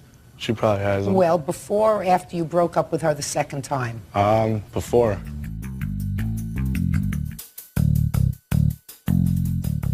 How much does he still owe you? He owes me $1,600. Jerry, it's not nice to try to fool Mother Nature, sir. You understand Not that? trying to fool nobody. Yes, you did. Can I go back for a second here? Can you go back for a second? Yeah, Where, because Jerry? I had proof here that I had the money to pay her back. And when I tried paying her, she was telling me, no, it's not necessary. I tried getting her routing and account number. Yes, I understand that. Papers say that you tried to get her routing number so that you could wire the money into her account. Right. Right? And that you had trouble getting her routing number. Right. Right, no, I got that. I read that in the paper. So why did you just get a check? That check and mail it to her? She told me not to worry about it. She told me you don't have to pay me back. Never happened. It did happen. Never It did happen. You weren't there. I was. It happened. Listen, Jerry, what happened was you could only take out $350 from the bank. Mm-hmm. You wanted the car. She said, I can get the money for you. You're a couple. She got the money. She expected to be paid back. You fetched and cried like a baby, and you said, I got other bills, money was stolen, I owe my mother $500, could I take a little time to pay you back? And she said, sure. So you took care of what you considered your other responsibilities, and then when you got around to it, you sent her $50 here and $50 there, and all of a sudden you made up in your mind that this was really a gift. Judgment for the plaintiff in the amount of $1,600, that's all. Parties are excused. You may step out. She follows me. She's waiting in parking lots for me. She walked in my house unannounced, calls all hours of the night. All I have to say is what's done is done. It's in the past. I tried doing it so it didn't have to come to court. I've had to borrow money from my parents. I'm in debt. I would pay her $16,000 for the Bail bondsman Linda Awald is suing 31-year-old Lori Wilson for skipping bail. Miss Awald, you are a bail bonds lady. Correct, Your Honor. You don't know the defendant other than through business, is that right? Only through business. According to your complaint, she contacted you because she was arrested for something. Pay attention, Miss Wilson. You were driving with a suspended license? Yes, ma'am. And she was being held in jail. She asked you to arrange the bail. You did. You claim she owes you some money. Correct. She never paid for the bond, which was $150? That's right, Your Honor. And she made a series of collect calls. When did she call you? Starting on October 5th, as I accepted the calls, I noticed a very distraught young lady. She was crying all the time. I do have a heart, so it got to me a little bit, enough to where What did she say? She said she was in jail and she needed to get out. How much did it cost for you to issue the bond? $150, Your Honor. And how is that done? She had money on the commissary books. What does that mean on the commissary books? That means when she went into jail, she had $170.76 on her, and they confiscate the money, put it on their records, and issue her a check upon her release. Sometimes I do this, if they have the money on the books, it's issued in their name back to them, and then they must sign it and put payable to Linda Awald. Now I understand. So you said, I'll get the bond for you, which will be $150, and instead of you getting your check for the money that you had when you were arrested, you'll assign it to me, and that's how I'll get paid. That's correct. Okay. So she was, in fact, released? She was, in fact, released, yes. What happened to her check? The officer that was going to be releasing Miss Wilson told me that he would confiscate the check back from her and hold it for me. And the officer got slightly distracted, I believe, and he released her. With the check? He released her, and she picked up the check and ran. Okay. When was she due back in court? She was due back in court on the 7th of October. Did she show up? No, she didn't, Your Honor. So what happened? So that issues a warrant for her arrest. At that time, it is my duty to either recover her or arrange for a recovery agent, which was done. And she turned herself in after 2 weeks. She went to the courtroom, I believe on the 6th of November, and Ms. Wilson and I did talk a little bit. She came over and approached me, which I thought was big of her. Ms. Wilson was wanting very much to clear things up. She now has 3 children and 1 grandchild, and the grandchild means the world and all to her. I think enough to maybe turn her head at that point in time. Did she give you your $150? She never paid me. Okay, Miss Wilson, let's go. Let's start with, you call her. You tell her you want her to bail you out of jail. She tells you it's $150. You tell her that you have a commissary check. You left with the commissary check. Why? Because my boyfriend was supposed to have paid her. He didn't. I told her if he didn't pay, if she really didn't get her money, I told her I would give her her money. But you didn't. $10. No, I haven't yet. I don't have it, ma'am. All right. So you didn't give her the $150. You have no proof that the boyfriend gave her $150, which is what you said in your answer. He was supposed to when I don't supposed to. All you had to do was say to your boyfriend, did you give her the $150? I hadn't seen him. But you did see him eventually. Eventually, yeah. So? And he did say he didn't give her the money. Why didn't you show up in court when you were supposed to on the 7th of October? I really don't have a good explanation for that. Okay, that's honest. You were arrested for driving with a suspended license? Yes, ma'am. This the first time you were arrested? No, ma'am. No. So you've been through bonding procedures before? Yes, ma'am. So you know the drill? Yes, ma'am. How many different bail bondsmen have you used in the past? Just 2. Did you stiff the last one? No. I wasn't trying to take anything from her. Yeah, you were. You took your money. You have 3 children. How old are they, Miss Wilson? 15, 13, and 11. Who do they live with? My mom. Your 15-year-old has a child? Yes, ma'am. Where does that child live? With my mother. You don't live with your mother? I moved in there about a month ago. Your mother has custody of the children? Yes, ma'am. Who are you working for now? I'm not. You have a substance abuse problem? Yeah, I'm an addict. I'm an alcoholic. Have you ever been into a residential rehabilitation program? Yeah. How long? 60 days. Didn't work? No. No. Why don't you try longer? Yeah, 3 children. Yeah, I know. Well, you're going to have to find something. Your Honor? Yes. Can I say something? Yeah. I've arranged for her a victory home. It's run by a pastor and his daughter, but this is a commitment on her part, and she must make that commitment voluntarily. What got you so interested in her, Miss Awol? You don't go the extra mile for everybody. No. I felt sorry. I have kind of a soft heart if they cry a lot. And she cried a whole lot. And I felt right away very strongly that this girl is on a dead-end road. How old are you, Miss Wilson? 31. All right. You're a 31-year-old grandmother. Got 3 children, none of whom live with you. You could either be dead by the time you're 40, or you can be a parent to your children and a grandparent to your grandchild. It's all up to you. Probably been abusing yourself for a very long time. Time to stop. When are you going to stop? 31. When are you going to stop? When? Now. I hope so. Judgment for the plaintiff in the amount of $250, that's all. Oh my God. Parties are excused. You may step out. It wasn't my intentions to take anything from her. I do think that she intentionally would give me back that money on her own if she had the means to do that. Just like to tell you I'm sorry, Linda. I just hope that this will be enough to put her in the right. 24-year-old clerk Mary Caldwell is suing her ex-girlfriend, 24-year-old plumber Janet Madrid, for an unpaid loan to buy a car. Ms. Caldwell, you and the defendant were living together. You were in a relationship when you claim you made a loan to her to purchase a car for the down payment. Is that right? Correct.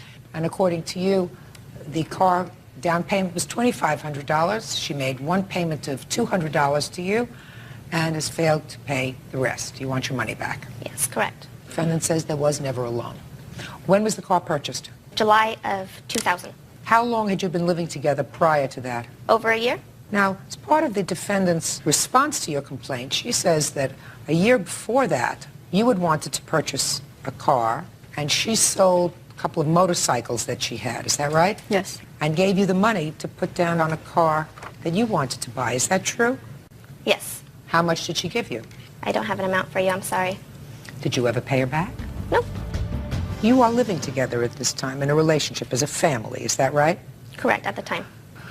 And am I also correct that this car that she purchased was put in both of your names? Correct. For the reason that she didn't have a driver's license, she was unable to drive. All right. Now tell me the circumstances surrounding this alleged loan, Miss Caldwell. We were in a relationship. It was falling out at the time, but she asked me to loan her the money, in which I What loaned did she her. say?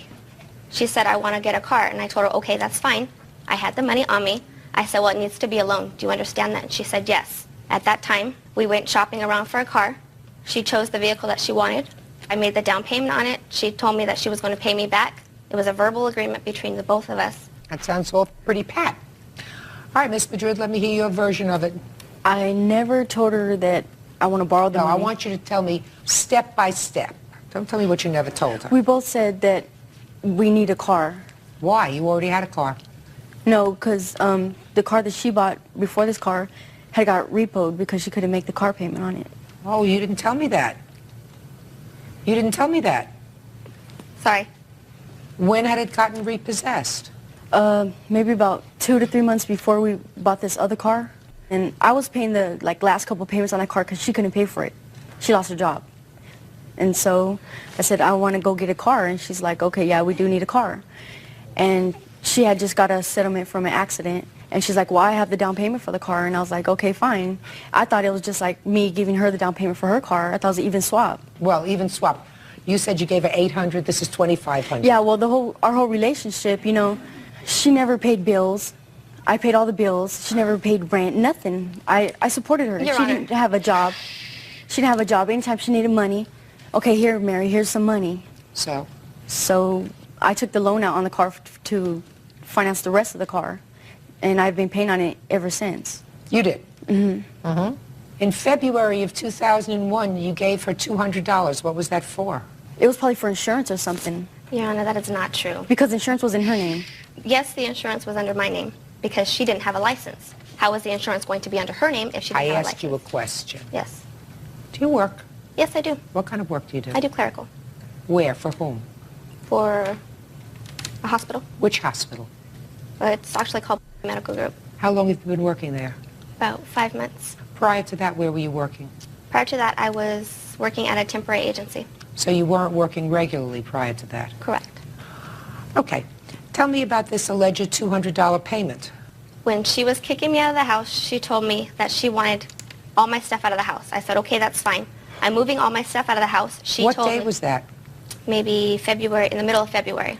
So right around our supposedly anniversary is when it happened. Well, tell me about it. I asked her for money to give me some kind of repayment on the loan. She told me, okay, here's $200. She wrote me a check. Do you have a copy of that check? Mm-hmm. Can I see it?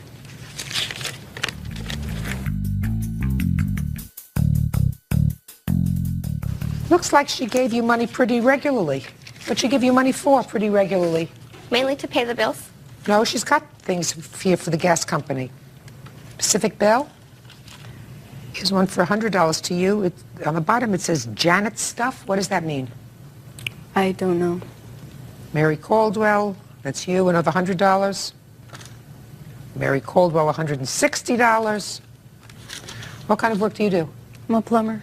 Work full-time? Yes. All right, Miss Caldwell, let me tell you what I think, madam. What I think is that the two of you were living in a relationship as a family. And when the year before you wanted to buy a car, she gave you some money. And when the following year she wanted to buy a car and you had some extra money, you said, I'll put down the down payment, you make the payments, because you weren't working. You were working as a temp. And you were all living as a family. And now that you're not living as a family anymore, you say this was a loan. I don't believe you. Your case is dismissed. Parties are excused. You may step out. I didn't get to fully explain myself. Well, I think the judge was fair. I guess it was my fault because I didn't speak up enough. And I had to get out of there. She said she didn't owe me it. Barris and her boyfriend 62-year-old pest control technician Dennis McGrew are suing their former friend, 19-year-old construction worker Robert Pasco, for stealing their collection of Pokemon cards. Order. Come to order. All rise.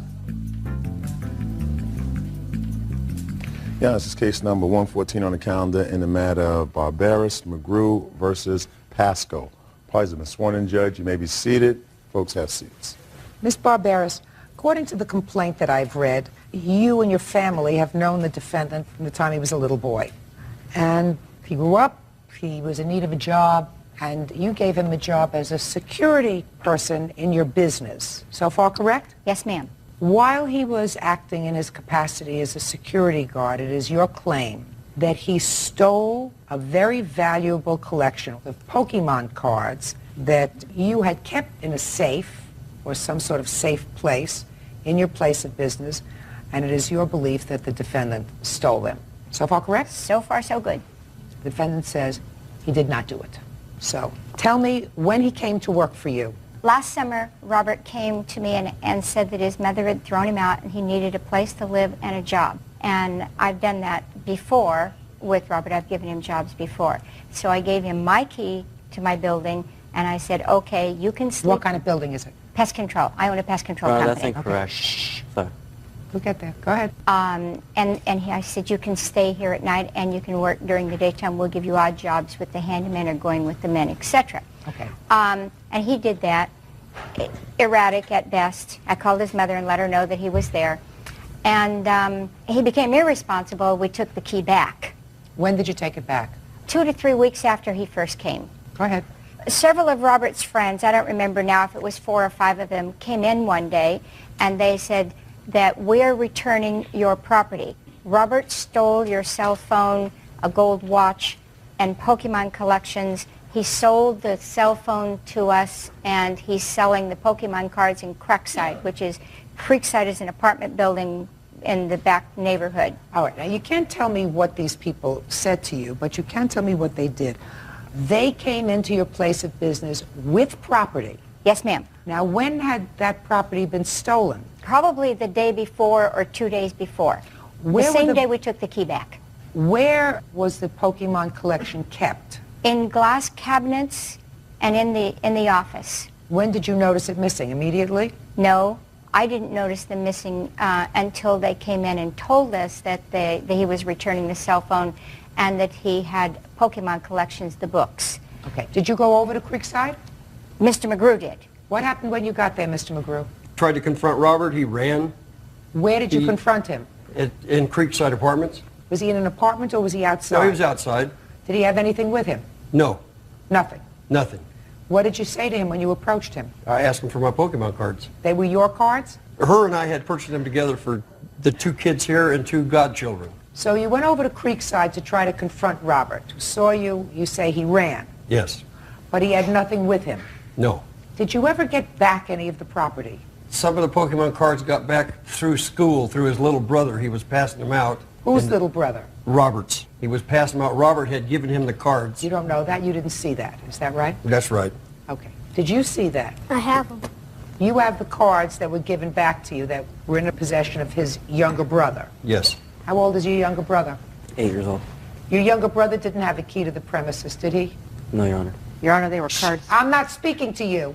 My mom can verify that, Your Honor. They had given my little brother some cards. My mom can verify that. Did you ever confront Robert about taking the cards? Yes, I did. When? When I caught him at Creekside Apartments. He admitted... That same day? Yes.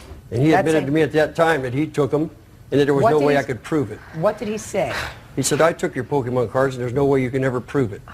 What did you say to him? I can't say that here. Yes, you can. I told him he's a lying. You said that he ran from you. He ran from me. Tell me about how you approached him. I pulled up to the street. I told him to get in my truck. He got in my truck. I started to drive. He got out and ran away. Just a minute. So he didn't run away initially? Oh, no, because I grabbed him by his arm. We're not following each other. I'm going to get this story my way. You drove up in your truck to Creekside. Yes. Did you get out of your truck? Yes. What did you do when you got out of your truck? He walked up and acted like nothing was wrong. So he Still didn't. a friend. So he didn't run away initially. Not until I put him in the truck. What did you say to him when you got out of your truck? I confronted him about the Pokemon What did you collection. say to him? I asked him, where's my Pokemon collection? And what did he say? He said he didn't have it. And what did you say to him? I told him to get in the truck. We're going to go back to the shop. And what did he say to you? He got in the truck. Then I started to take off, and he jumped out and ran. And that was what happened on that day. Is that right? No, I went back to the shop. A friend of mine came back with me to Creekside, found Robert, trapped him upstairs on some steps. He was hiding up behind this big guy, a friend of mine. And we had the police called. Yes. Police came, did nothing, took him in on some warrant that he had. Just a second. When you had him trapped in the stairwell, was there any conversation that you had? Yeah, he told me that he did it and there was no way I could ever prove it. Is that when the conversation took place with regard to the Pokemon cards? Yes. Did you tell that to the police? Yes. When the police came? Yes. Did they write it down? They took a report. Do you have the report? No, I do not. Why not? Because it was never filed. They don't file reports in Simi Valley. Of course they do. You don't have the police report? There was never a police report made, Your Honor. There was a police report, There was a Your police Honor. report made, the officer's name.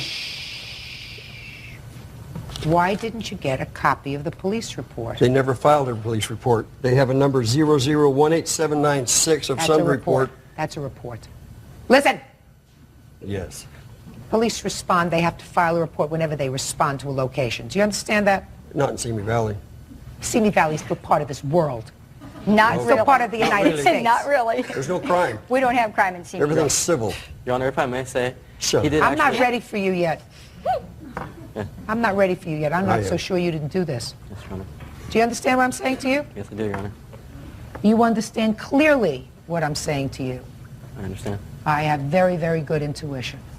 Very good intuition. I understand. Good. Real cases, real people. Judge Judy. Portia Barberis and Dennis McGrew say former friend 19-year-old Robert Pasco stole their collection of valuable Pokemon cards. Robert says they've got the wrong guy. Now, how many times have you been arrested? Few. How many? 3 or 4. For what? Drugs. Drugs. Under the influence. Using or selling? Using. Ever been arrested for possession? No. Of course, you had to have them in your possession in order to use them, Right. right? Yeah. What kind of drugs were in your possession when you were arrested? I was under the influence of a controlled substance. What? Methamphetamine. Where did you get them? Friends. Wherever I... That costs money. I never... Listen to me. That costs money. Sure. How old were you when you were arrested for the first time? 16. How old were you when you started to work for them? 17. Between 17 and 18. How old were you when the Pokemon cards were stolen? 18. Immediately prior to the Pokemon cards being stolen, when was your last arrest? When I was 18. Was it before or after the confrontation with the plaintiffs? Before. Before. Yes. How much before? Maybe about 4 or 5 months before. And what happened with that case? I was put on probation. Went to jail for 3 days. And prior to that, were you also placed on probation? To another charge? No. One of the 3 or 4 other cases of arrest. I was placed on probation once, and that was for the drug. That was it. What happened to the other arrests? They were just put all together into one. Oh, I got charged you got with a diversion. forfeit. I got put on diversion. You Your got a Honor. forfeit. I got put on diversion. I violated it. They reinstated it when I messed up and got the other ticket. Since July of 2000, have you been arrested? Yes, I have. Huh? Yes, I have. For what? Failure to appear. Failure to appear for what? Court date. Don't play It with was me. diversion. I violated my diversion again. I did not finish How my did you classes. violate your diversion? Did not finish my classes. What about drug screenings? Never had one dirty test, Your Honor.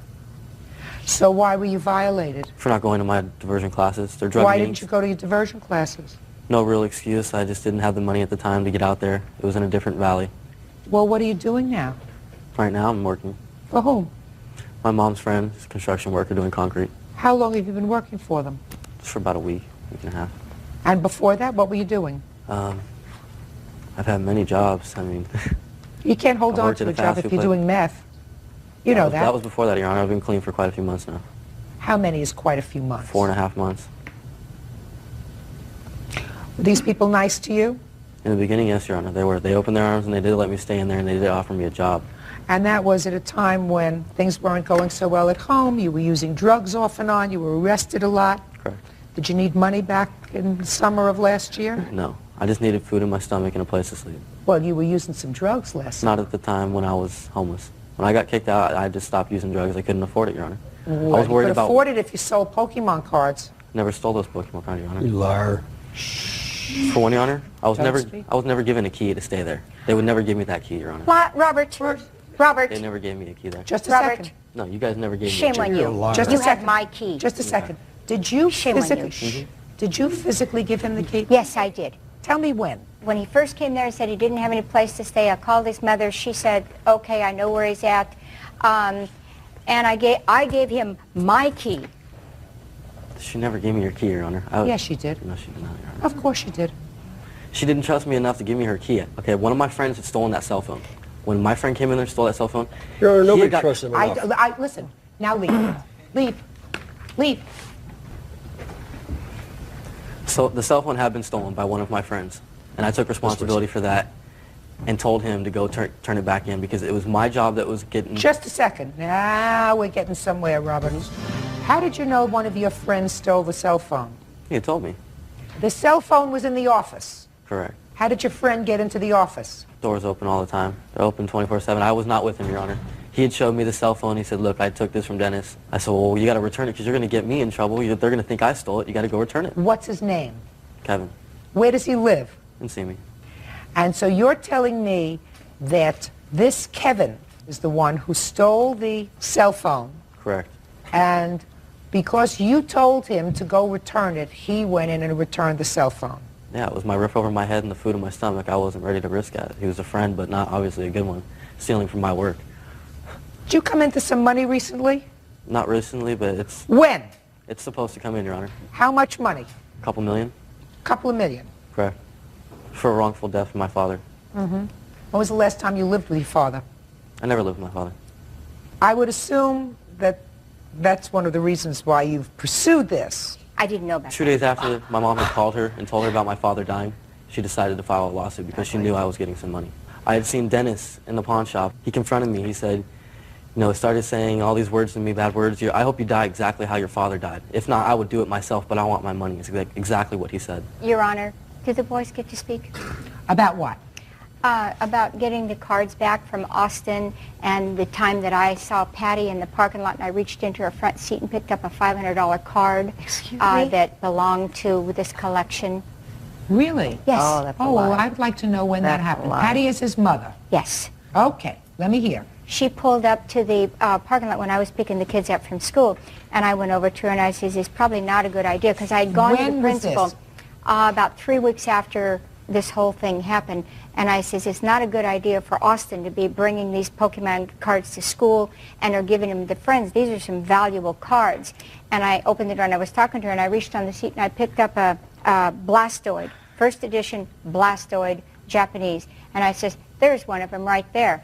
And she said, well, take it if it belongs to you. I said, it's about a $500 card. And I says, no, you keep it because when the police get around to getting there, you'll still have it and you'll present it to him. She says, well, I still have all the rest of them on the shelf at home. And then she called me and said that she found them in a dumpster, that they had found all of these Pokemons, all these valuable Pokemons. I mean, we're talking $5,000 right there in what we retrieved in the dumpster. So I immediately went to the dumpster. There was a lot of trash there, but there was not one card, not one piece of plastic, not one shred of all of these thousands of dollars worth of Pokemon that my collection. Listen to me. Okay. I believe you. Okay. Thank you. How does that tie into him? She has him in her car. She says they found him in a dumpster. Oh, Do I believe her? That was weeks later. Do I believe I know her? you don't believe her. I didn't believe it either. No. You haven't heard the truth yet. I don't have a car, first off. I have a truck. She couldn't even see into my truck to see on my seat. She's not tall enough. Open the door. Oh, you opened my door now. Okay. Hey! We have the cards with his name on them. With whose name on them? His name. This is his collection. The cards that were stolen are in his possession now with the values on them and his name on them. Yes. He has those. Where did he you got get them from Robert's little brother? I understand that. There has to be a nexus between Robert's little brother. The little brother said Big Brother gave him to him. Listen to me. That's hearsay. Now, if you were in a criminal court and the little brother were here or in the courthouse so that a judge could say to the little brother, where did you get those cards from? Do you understand what I'm saying to you? I understand, and I understand the little niche in the law there. It's not a niche in the law. It's going to help him be found not guilty so that six little kids have lost their Pokemon collection. They've lost it anyway. That's true. They've lost it anyway. But at least they have got justice if you decide that he did I'm this. telling you, I told you that he did it. I agree. I believe he did it. But it doesn't in mean order that for justice me, is going to be served you're here. you're absolutely right. Robert, I want to tell you something. There's a piece of me, sir, that says that you are either personally involved or know how it came about that this valuable card collection was stolen. This is a card collection that has probably been in the same location for a very long time. Is that a fair statement? Yes, ma'am. It just so happens coincidentally that some meth freak who they gave a break to was living in the back room at a time when the Pokemon cards disappeared. Now, I don't believe him that you confessed.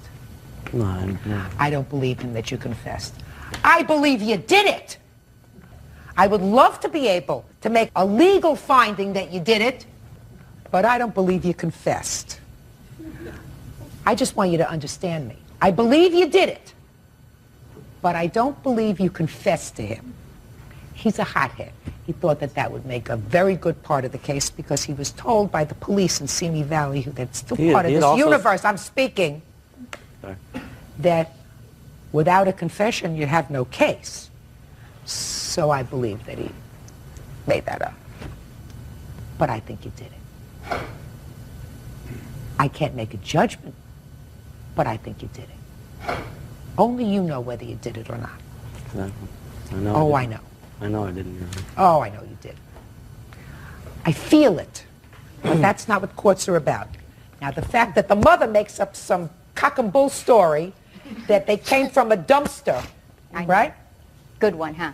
It's a good one. It's a good one. You haven't heard from me.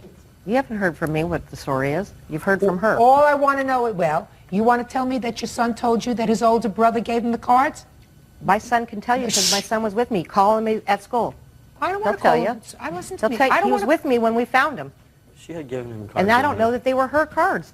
They were in baggies, a bunch of them. I don't know that they were hers. I called her immediately when I found them. Stole the cards. Isn't a question in my mind. He knows it, I know it, and he knows that I know it, but she can't prove it. So, live with it. Why didn't she Case come to is my house dismissed. and get them? Parties are excused. You may step out. I understand Judge Judy's position. Her hands are tied. You know, Justin proves itself. I didn't do it. Like she said, she knows he did it. He knows he did it. You know, I told the truth. He's lying through his teeth. And I had nothing to do with it. I don't believe my son did take them. I have folders of my initials on them. He was stupid enough to leave my initials on them. If I'd have known about the cards getting stolen, if my friend had done it, if anybody had done it, I'd have told him. Give me a break. He assaulted me before, he hit me. He can say all he wants to say about my dead dad. It doesn't bother me. For medical bills resulting from an assault. Marianne is countersuing for her medical bills. Come to order. All rise. Yeah, this is case number 149 on the calendar in the matter of Haywood versus Wigner. Parties have been sworn in. Judge, you may be seated. Ladies, have seats, please. Miss Haywood, you live in a condominium complex. Yes. The defendant lives there as well. She is head of the homeowners association. No, that's not correct. What are you in charge of? I'm not now, but during the incident I was a property manager. Okay, but you also live there. Yes. And it is your claim that the defendant instigated an assault for which you were arrested. You want to be reimbursed for all of your medical bills, for your lost wages, et cetera, et cetera, et cetera. The defendant says that you were actually the aggressor in this assault, and she is counterclaiming. Now, the problem that developed between the two of you had to do with trash. Yes, ma'am. And there was a trial with regard to this assault. Mm-hmm. You were the complainant. Yes. And that case was dismissed. Yes, ma'am. Is that right? Yes. Okay, tell me what happened. Okay, I was in my living room playing Nintendo with my son and my nieces, and all of a sudden I just heard a bang, and I looked, and it was trash on my door. And Basically, I knew it was Mary Ann because a week before she had told me, you know how they deliver the city trash cans? No, I don't know how they deliver city trash cans. They deliver the city everybody has them now, the city trash dumpsters. Well, they had delivered them, and I used my trash can, so she put a note on my door saying... She told you, don't use the trash cans, use the dumpster. Yes, ma'am. And you put your trash in the trash can. Yes. So that you heard a thud outside, and you saw your trash where? On my front porch against my door. Okay. Did you see who put it there? Well, actually, I saw her walking away. I didn't see her put it there. I saw her walking away from there, the only person. So you assumed it was her. So what did you do?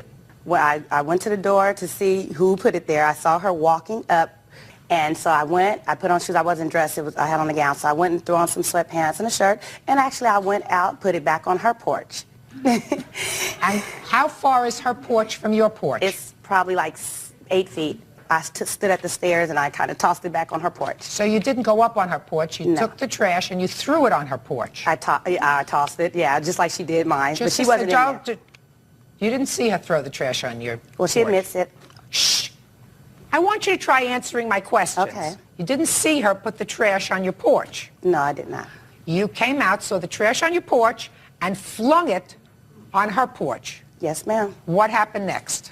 So then I went back into my house, and it came flying back against my door again. You didn't see who it was? No, I saw it was her. And what did you do next?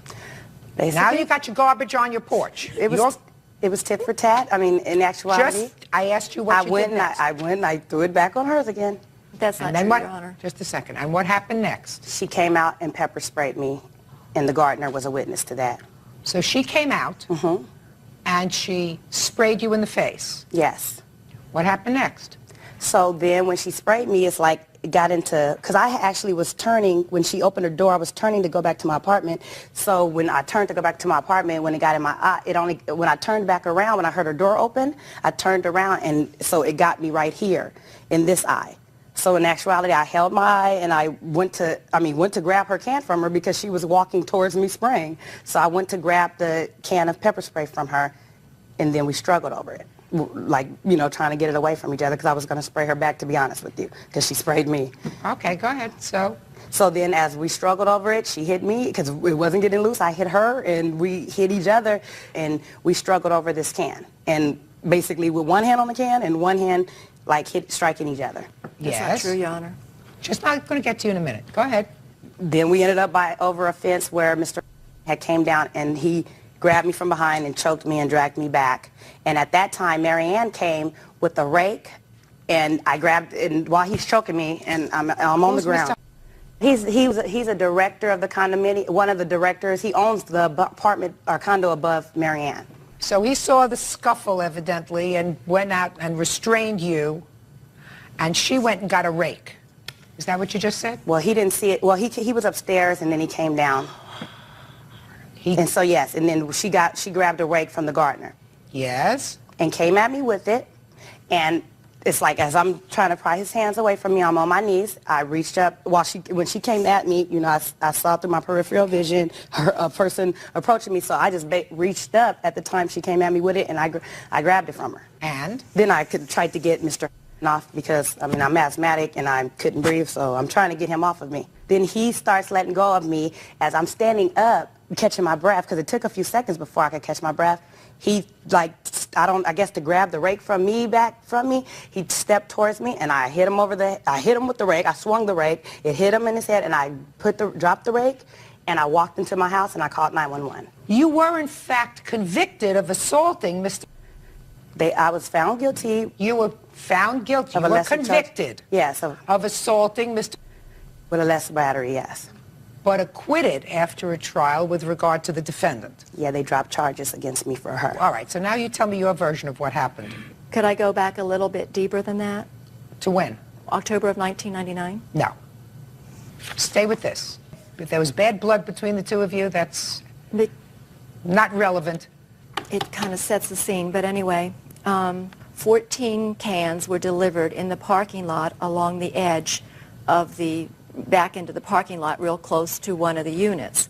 The only reason they were delivered there was because we were going to do an enclosure out where the dumpster is on the street and then move the 14 cans out there. So it was like a temporary layover. So I delivered a notice to all units and let them know that until further notice, please use the dumpster. So a few days later, there's 2 cans that are full of trash. Well, actually, one was full of trash. It was unit number 9. It had the numbers on each one of the cans. What unit are you in? That's not true. Just answer my question. I'm unit number 9. You're number 9? Yes, ma'am. Okay, go ahead. And I delivered a notice to both unit number 9 and 11 and reiterated the fact that we have a dumpster and you don't use the trash cans, and please take the trash out of there and put it in the dumpster.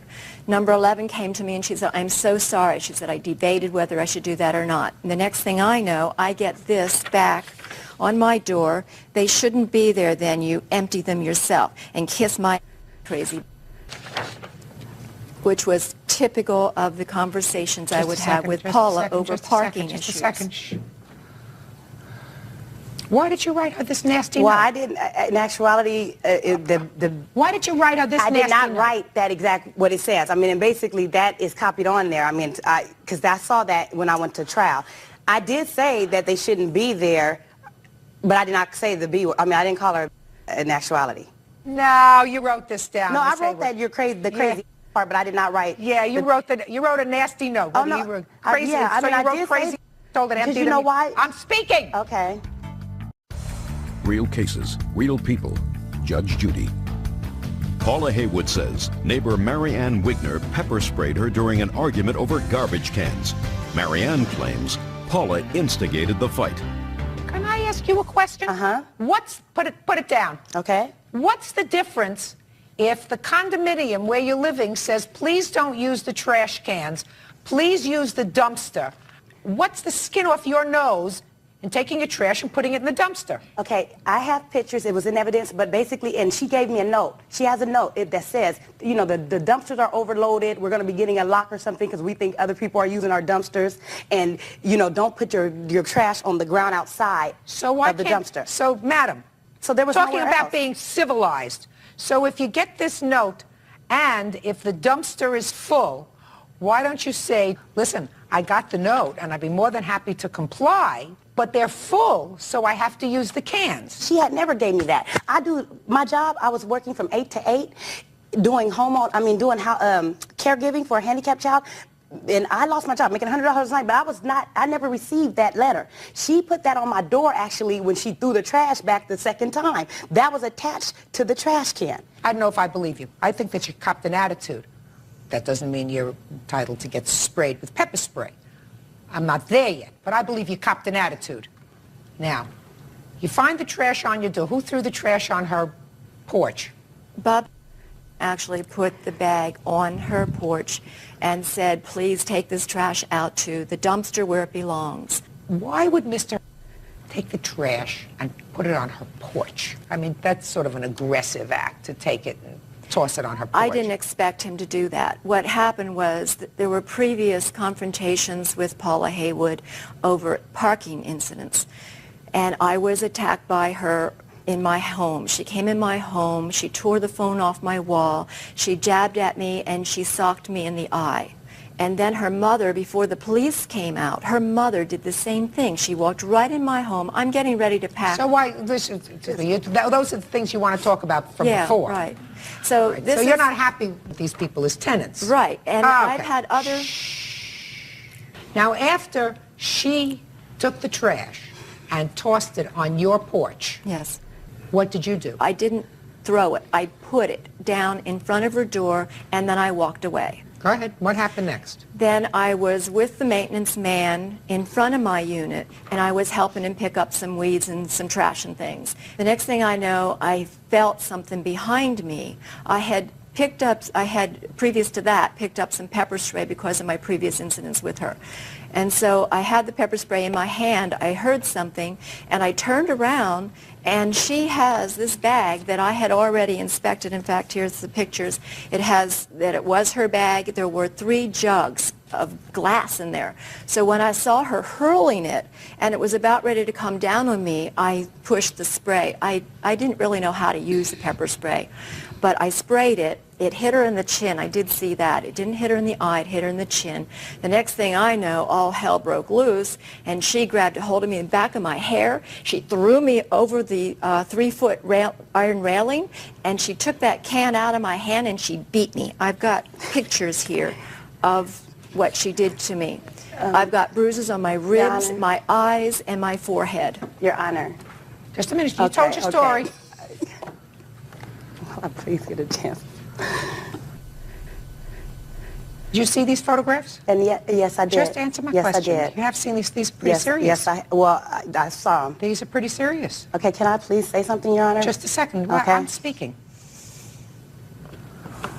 What were you doing yard work holding pepper spray? Because of some previous incidents with... You mean you walk around all the time with pepper spray? I do now, since she came in my home. You walk around all the time carrying pepper spray? Not all the time, just if I'm outside doing some work and the parking situation, especially on the weekend, gets pretty bad. And she's not the only one that retaliates. There's 4 of them, and I'm by myself. And these 4 people lash out quite a bit. No one has ever attacked me, though, except for Paula and her mother. Do you have any photographs of your injuries? No, let me tell you this. First of all, I'm dark-skinned. I did admit I hit her. And no, I did not bruise. She said she hit me, we fought. Yes, I didn't say. I just asked you. Oh, no, I don't, because you know why I don't bruise. The answer is... No, I mean, I don't. You don't have I do have a medical record. Then I'd like to see it. I'd like to see your medical record. Okay. And then...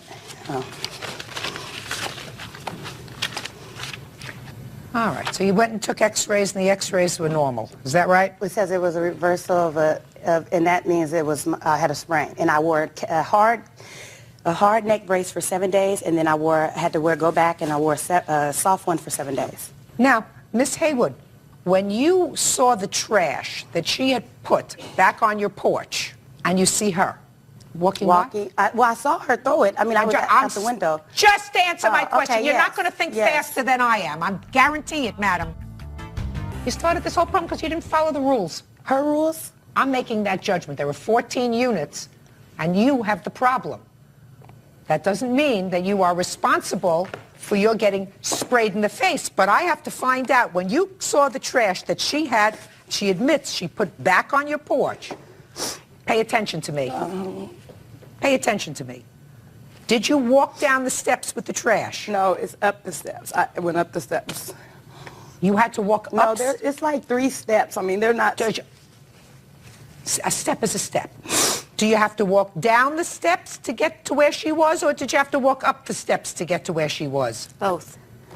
I have 3 steps down, then 3 steps up. Okay. And then her door is like 6 feet or 6 feet from the step I threw the bag from while she was inside. Where was she when you tossed it? She was inside her house because she came out, the door flew open, I turned around, she sprayed me. Now, you were doing work with the gardener? Yes. You were working with him outside? Yes. Don't you think he would have been a good witness here? Yes. He was let go because of his slowness and he wasn't dependable. Did he testify at the criminal trial? Yes, he did. Yes. He did? He testified, and I have all the tapes. Can you see if you can find that on the tape? ¿Qué pasó? Cuando yo miré Marianne de la puerta, when I saw Marianne coming out of the door, they were orally saying things to one another. They were arguing. Did you see how the fight started? ¿Usted cómo empezó la pelea? No, porque cuando ellas estaban... Cuando Marianne salió de la puerta y ella también. No, because when Marianne came out of the door, yo me volteé. I turned around. The witness clearly says that he saw you, Miss Wagner, coming out the door. I was at my door because it's right there in the same general area that the yard is. I understand that, but he clearly said he saw you coming out the door, which means that you weren't out doing yard work. I have to believe one version or the other, and it seems much more logical to me that you saw the trash being thrown on your door, you ran and you got your pepper spray, and you came out your door, and you sprayed her with it. I say that because if you're outside doing yard work, it means you're working with both your hands. It's sort of cumbersome to walk around holding a can of pepper spray. In any event, you tell me, Miss Haywood, what you believe your damages were as a result of this unfortunate incident. I lost my job. I've lost wages. I have a note for my job. How did you lose your job? Okay, at the time that did this happen, I was making, I have it right here, I was making $100 a night. Just a second. How did you lose your job because if she never would have initiated, I was not found guilty. I was found not guilty, or there was charges dropped against Mary Ann. So she was the initiator. None of this would have ever took place, ma'am. So, just a second. Is your claim here that because you were convicted of one assault, that is with regard to Mr. and that conviction would never have taken place but for the fact that she started this altercation with you? Yes, ma'am. Is that your cause of action here? Yes, ma'am. And sorry. You were not incarcerated because of her. You didn't lose your jobs because of her. You overreacted with regard to Mr. You hit him with a rake that they probably considered a dangerous instrument.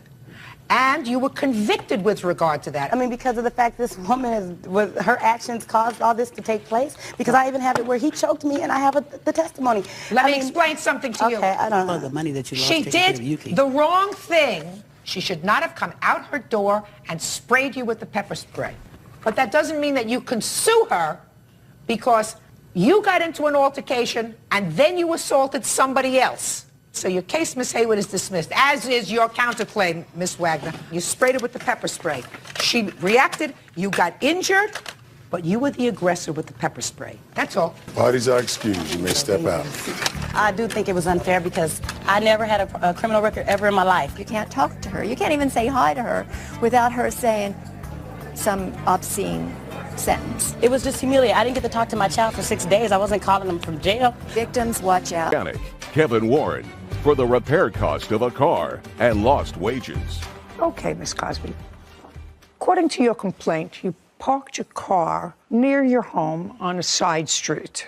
You came out the next day and you found your car vandalized. Mm-hmm. Car was a 2017 Hyundai Elantra. Correct. Did you buy the car new or used? Used. And how much did you pay for the car? I put a down payment of $1,350, I believe, $1,350. So you financed the whole thing? Yes. And you have to have insurance on your car. You have to have liability, collision, all that other good stuff because you have a loan. Right. And you did have insurance. Mm-hmm. Now, came out, you looked at your car and it was vandalized. What was wrong with it? The back window was shattered, and along the side passenger top quarter panel, back passenger door, and the passenger mirror, it was shot. You have photographs of it? Yes. I'd like to see it. Right here.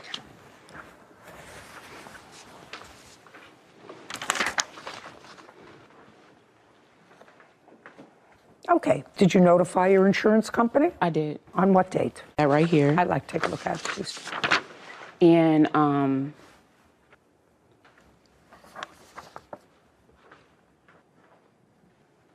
okay, nothing of nothing.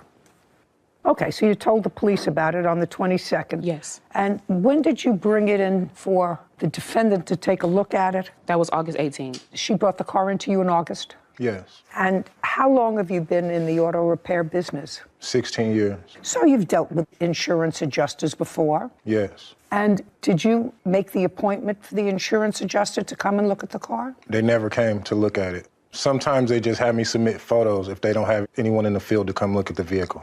Okay. Now, when the plaintiff came in and brought you the car, did you have a discussion with her? Yes, I did. And I want you to tell me the best of your record. And she told me she took it from another shop. She had a problem with another shop getting the repairs done. Tell me what kind of problem you had with another shop. It was no problems with the other shops besides they didn't want to do the estimate on it and told me to talk to my insurance about it. And my insurance told me to find my own shop. And that's when I found it. Just a second. Did your insurance company send you to the first shop that you went to? Yes. And for some reason, that first body shop was unsatisfactory to you. Mm-hmm. So you took it to the defendant. This is what the story is. The story is the defendant still has your car, right? Mm-hmm. And he's keeping your car because he says you didn't pay for the repairs. It's your position that you gave him the entire check from the insurance company. Is that your position? Speak. Be very careful what you tell me.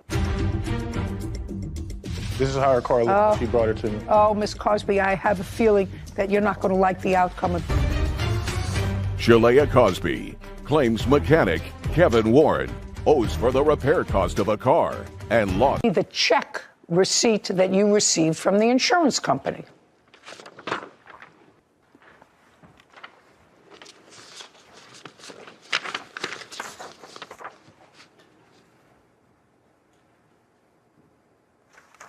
Look, we're going to have trouble with each other, madam. Do you understand? This isn't the only check you got from the insurance company. If you're talking about a check in 2020, that has no relevance to 2022 vandalism check. I want to know how much you received from the insurance company. $874.53. Then can you tell me, I had a check from the insurance company which was a little over $1,300 from their appraisal. No, that's incorrect. Well, that's what you wrote, madam. That's what you wrote. That's your signature. That's what you wrote. I see the paper. The totaling was $1,374.53. I didn't receive a full $1,374.53 check from my Warren. Tell me what the conversation was. Before I got to him, I let him know what was going on, what I was going through. No, not let him know. I asked you what you said to him and what he said to you. First of all, you didn't like the first place that the insurance company sent you to.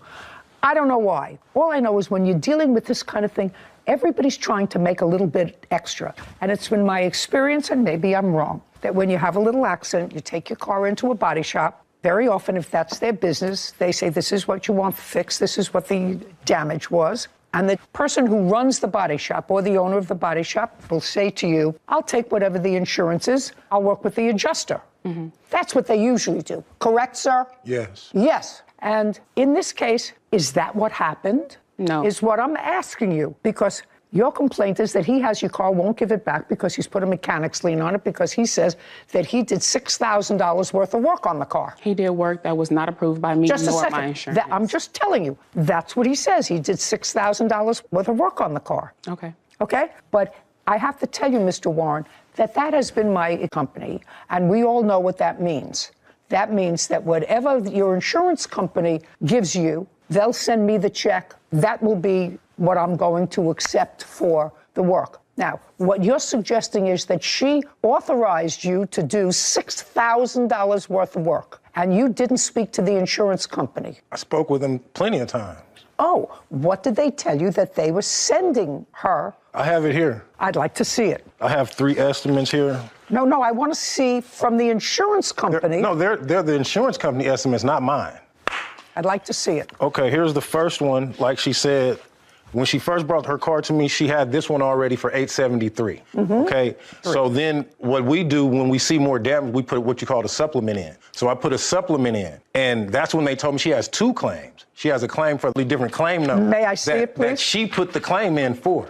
Mm-hmm. So these other 2 are for the auto body portion. Not for the vandalism. No, it's 2 different claims. When she brought you the car, was there body damage on the car? Absolutely. This is how the car looked when she brought this to me. I'm not just talking about that. Can I see, please? This is how her car looked when she brought it to me. Oh, Miss Cosby, I have a feeling that you're not going to like the outcome of this. Oh, no, I'm legit all the way around. Oh, so really? And those are the afterwards Just pictures. a second.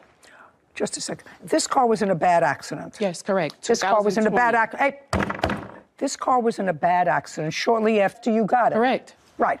And you got a check from the insurance company to fix this. Correct. How much was the check that you got from the insurance company to fix this? The total in amount, I'm not sure, but I think it was like 2001 or 2002. And you didn't have it fixed. No one wanted to fix it. Well, he fixed it. Just a second. Hey, Miss Cosby, he fixed it. Without Just my a second. approval. What did you do with the $2,000? Oh, I paid my own personal bills because no one wanted to fix the car, so I have to keep living. Your case is dismissed. Okay. How's that? I actually think you're a hustler. That's why I'm not helping you. That's fine. Because you had an accident in 2020, you got a check from the insurance company to fix it. I don't know how much that check was because you don't have a copy of that check. You brought the car into him and said, now I have a broken back window. I have a feeling, and I know it's only a feeling, but this is my program so I can vent that feeling, that you went to the first place to fix the car and you said to them, I want you to fix the front and the back, and they said no. That was for something else. You already got paid for that. Incorrect. So you went to him. An estimate altogether. Yeah, I don't believe you. You don't have to. I don't. I don't have to. That's why your case is dismissed. That's fine. Now I'm getting to your counterclaim. Because you put a mechanic's lien on the car? Yes, I have it here. Great. So you've got a mechanic's lien on it. She can't sell it. I'm not giving it back to her. Matter. From whom? from her. Or you can sign it just to set, Oh, I can't. to turn over. Oh. That says she has no more interest in the car. I can't. She does have an interest. The car's got a lien on it, sir. Absolutely. Okay? You're going to have to pay off this note. Do you understand? I don't think you're going to be able to get the money after you pay off the note. But you fixed the car. Absolutely. And I think that you're entitled to money for fixing the car on your counterclaim. She's going to pay on your counterclaim because I'm not sure whether you're going to be able to get any money on this car. I don't know what's going to happen with this car. I'm just not returning it to her. Do you understand? Yeah. I'm going to try to make you as close to whole as you can be because I think what happened to you was a hustle. That's what I think. Usually I don't side with mechanics. It's just been my experience. But I think that... I'm glad you changed today. I think that this is a hustle. $3,800, judgment for the defendant on the counterclaim. Thank you very much. Court adjourned. Oh, I appreciate her decision. I believe she needed to help her get her car fixed and that she was going to get the insurance and pay me like she was supposed to do. But I guess once she got the money, she changed her mind. All mechanics aren't bad. That was a surprise. That was. For me. Did not think it was going to go that way when we reviewed it earlier. When we talked about it, I looked at it. When we spoke about it, I said, you know, sort of using my life's history. Take the car in, don't worry, I'll work with the insurance company, does a little bit more work. The insurance company sends a check for a little less. But he wasn't at fault. She was the hustler. Yeah, he wasn't trying to make an extra quick buck like a lot of mechanics that we've seen. He did the work. He did the work. Because she didn't bring the car in there just for the back windshield. Mm-hmm. It's a hustle.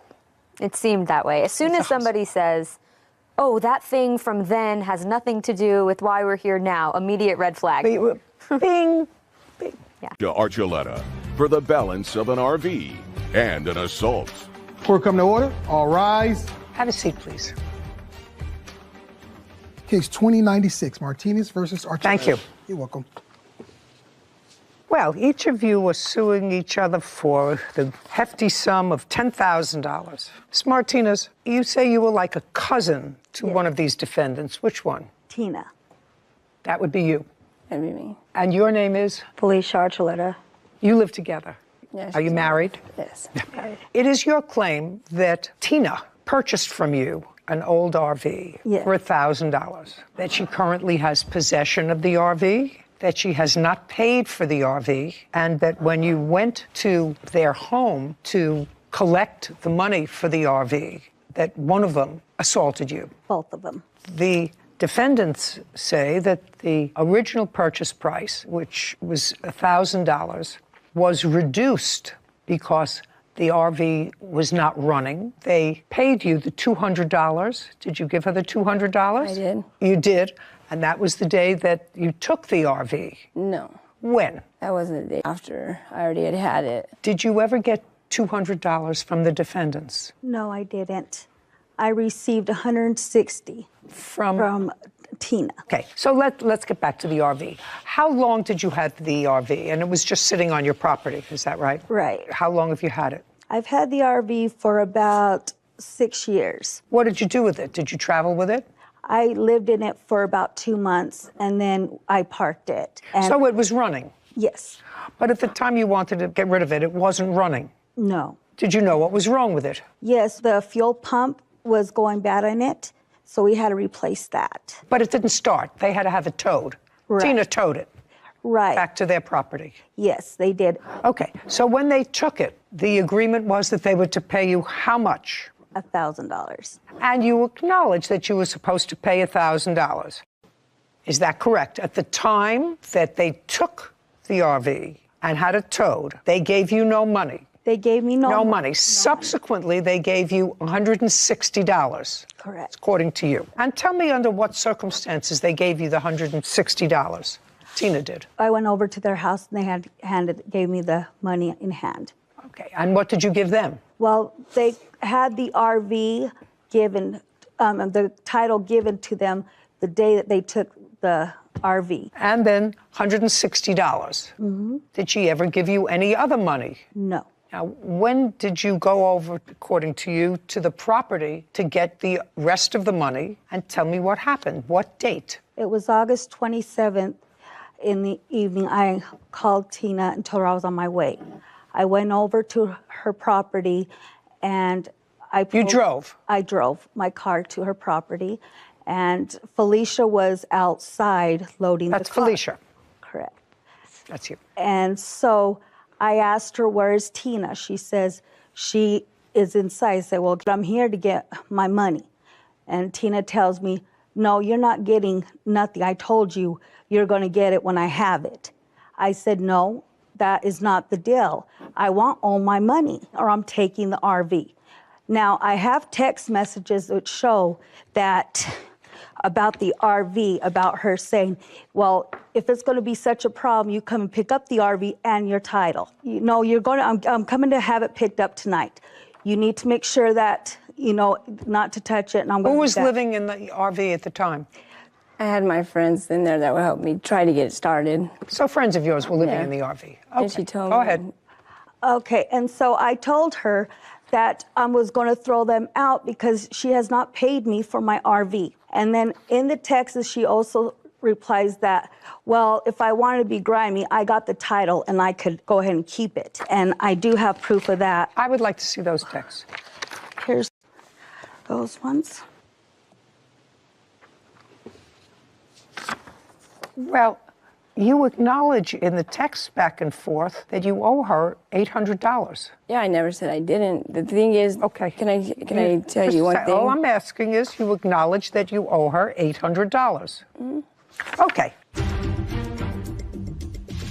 I told Tina I'm done with it all. I'm going to make sure that I have someone pick up the RV tonight. And she got upset, screamed, no, you're not. It's a done deal. No, it's not. And I said, Erica Martinez claims her cousin, Tina Archuleta, and her wife, Felicia Archuleta, owe for the balance of an RV.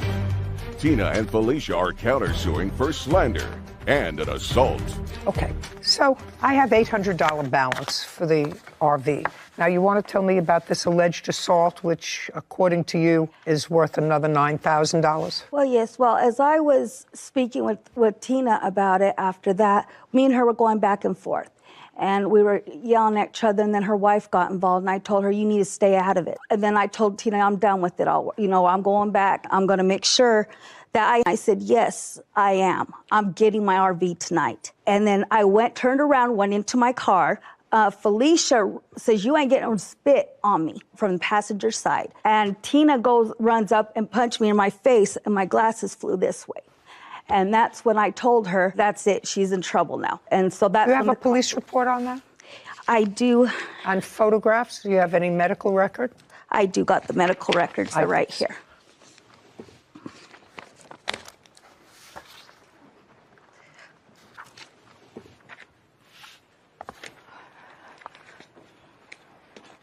Okay, this is standard fare. It doesn't give any. It shows that I did go to the doctor's 2 days after because I was having migraines. That's why I'm not understanding it, because it doesn't make sense. Okay. Do you have photographs of your alleged injury to your face? No, Day of this injury, you had a headache. 2 days later, you went to the hospital. So this is useless to me. You don't have photos of your injury, and you don't have a police report. Is that what you're telling me? I do have the police number for it, but I don't have the report on me, no. No, okay. So far, they owe you $800. Now you have a counterclaim, because you acknowledge you owed her $800. You have a counterclaim for harassment, slander, and assault. Who are you alleging the plaintiff assaulted? Can I go back to something? No. Who are you alleging the plaintiff assaulted? That would be you. That's Felicia. How did the plaintiff assault you? She ran me over. She tried to run it over. She tried to run me over. Well, there's a difference between running you over and trying to run you over. Did she run you over, or did she attempt to run you over? She attempted to run me over. Okay, so that at best would be an attempted assault. Yes. So you suffered no injuries? No. Okay. Do you have any police report? I do, Your Honor. Indicating that you told the police on that date that she attempted to run you over? This is the one where it says where she tried to run my wife over. Okay, I'd like to see it, please. This is the original. No, I don't. That's all I want. Because I was leaving and she was behind us, still arguing. So she put it in gear and tried to hit my wife. Is that what you're talking about? Mm-hmm. Okay. Did you suffer any injuries? No, Your Honor, I did not. Okay. So this case is a very simple one. And then, Your Honor, Tina, the case is a very simple one. You owe her $800 for the balance of the RV, which you acknowledge in your text. But the only other part that you have is for slander. Now, you say that in your cross-complaint, the plaintiff has slandered you. I'd like to see the evidence that you have that she has slandered you. May I see it, please? I think you show her she wanted the dog. This isn't slander. I mean, she calls you nasty names, but sticks and stones, and she says they... Because originally, the first thing before even doing any of this, she wanted a puppy.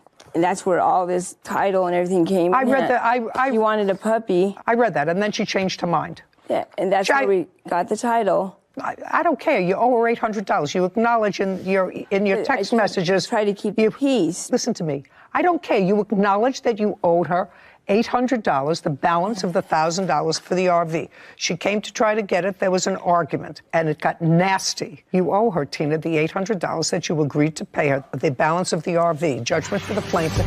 Counterclaims dismissed. We're done. This court is adjourned. Yeah, I don't like it. I'm very happy with it. She wanted a dog.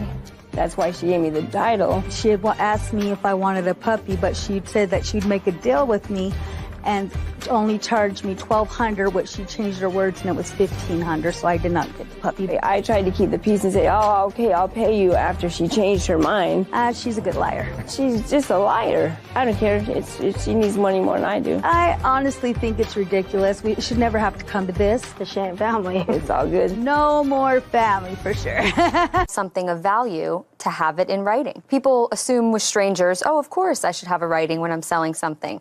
But when it's to a friend or a family member, that gift and loan line are very close together. And a writing proves to this court very easily which one of the two it is. So I think that that's a great takeaway from cases like these. It is. It's a great takeaway. I've always said that when you apply for a marriage license, usually you just have to show your citizenship, date of birth. But I actually think that a marriage license should include all the property that you claim as separate property. Yeah. Wouldn't that be easy? It would do away with probably 30% or 40% of the divorce proceedings that become acrimonious because you sort of lay it out. So I think that really writing is always important because at the time, you're usually happy with each other. At the time that you're contesting that sale, you're not so happy. So if you have a writing or if you have a license. Damage after his car was vandalized. Court come to order. All rise. Have a seat, please. Hello, Judge. Case 2151, Martin versus Morale. Thank you. You're welcome. Mr. Martin, you and the defendant are neighbors. Yes, ma'am. How long have you been neighbors? Moved into the subdivision in 2019. That's how long you've been there? Yes, ma'am. Do you know how long the defendant has been there? I think 2014. Is that right? 2017, Your Honor. Oh, okay. And where do you live in respect to one another? You want to go over there and show me? I live in this house right here. Or I did. I don't anymore. This house right here. And she lives right here. You sold your house? Yes, ma'am. Okay, and the defendant She lives right here. Where the blue car is? Yes, ma'am. Okay, thank you. That's sort of a circular area, and from the circular area, you pull into your driveway. Is that right? Okay. It is your claim that the defendant keyed your car. Yes, ma'am. And when did this happen? January 22nd, 2022. The defendant says that she did not key your car. She has a counterclaim. She claims that she was falsely arrested and held overnight in jail. That is a lie. But just a shh. Okay. That's her claim, that she was falsely arrested, that she spent a night in jail. She had to hire a lawyer, did hire a lawyer after her lawyer requested several adjournments. You were not, at least physically, in the courtroom at the time of the last adjournment, and the case was dismissed. So let's go back to prior to January 22nd. I assume that if you're alleging that the defendant keyed your car, that you have some negative history with each other. Yes, ma'am. Starting when? There are so many. I mean, it started out when we moved in the subdivision. They were nice at the beginning, no issues. And then the kids started having, her granddaughter lives with her. Okay, how old is your granddaughter? She's 9 now. She was 8. Okay. They started out having some issues, as kids do. I mean, you know, that happens. You have a child of a similar age? Yes, ma'am. She's 11 now. She was 9 or 10 when we lived there. And the two children had an issue? I mean, you know, kids argue. Between the two children spill over to the neighbors. Well, I guess the final straw was Labor Day weekend of 21, the Sunday before the Labor Day. We came home late. It was about 7 o'clock. We were working, and we told Jillian we were going home for a little bit, and she said, I want to swim in the pool. So, all right. Jillian is your 10-year-old? Yes, yes. And, of course, she said, well, that's boring, Daddy. I want a friend to swim with me. So I said, okay, one friend. That's it, because your brother's going to watch you, and then we're leaving to go back to work. So she goes next door to Patrick's house, which is the next-door neighbor, and she asked Patrick to come over and go swimming. He comes over. At the time, I didn't know this. At the time... At the time, the defendant's granddaughter was there. Yes. At Patrick's house. Yes. Got it. So your daughter went over and invited Patrick to come and swim. Right. And not... You had told her that she could have one friend in the pool, so Patrick left to come swimming, leaving your granddaughter alone. Well, she had to go home. She had to go home. Yes. She came home. Just a second. Okay. That's what happened. Okay. You had a grandchild who had hurt feelings. I assume she actually went over to go swimming. She thought she was invited too. You had a child with hurt feelings. And I went to ask what had happened. Okay. That's this big hoopla. Okay. Now, your grandchild comes home. I assume she was upset. Was she crying? Yes. Okay. And that was about what time? In the evening. I honestly can't remember. Okay. And when she came home crying, tell me what you did. Went out and, honey, what's wrong? What did you do? Are you okay? Yes, and she told you what happened. She said, I went over to Jillian's. She invited us swimming. And when I got there, her dad said only one person could swim. Okay. So she came home. Okay, and what did you do next? That's not what happened. I talked to her, calmed her down, and I went over and said, hey. You know, just a second. You walked from your house with... If you do that again, I'm just going to dismiss your case. Do you understand that? And you know, it's easy. I got it. This isn't my case, it's your case. I know. So you walked alone to his house. Did you knock at the door? Did you go outside? I want you to tell me exactly what you did. I don't remember if I went to the front door, if I went to where the pool is, and I do believe Mr. Martin was out there. Okay, so Mr. Martin was out there, and you said it in that kind of a calm tone? What happened to my granddaughter? Why is she crying? Well, she told you why she was crying when she was home. She told you she was crying because she went over there to swim, and Mr. Martin said you can only have one person swim with you. Which is totally out of character. The children swim together all the time. You mean at Mr. Martin's pool? At Mr. Martin's pool, and if they need another adult... Just a second. I go. So they swim all the time in Mr. Martin's pool, so you wanted to know what happened on this occasion when he said only one person can swim. Yes. And you said it in just the same kind of conversational tone that I'm talking in, is my question. I was very calm at the beginning, yes. Oh, okay. And so you said to him what happened, and what did he say to you? I don't remember exactly. It was to the effect of his son was going to watch them, and he could only have one child in the pool. Right, that he wanted his son to have responsibility of only watching one other child other than his sister. Correct. Right, well, that sounds reasonable. And that's fine. Just a second. So how did it escalate? He said, I only wanted one child in here. My son's going to watch the kids. We have to go back to work. And that should have been it. Why wasn't it? I don't know.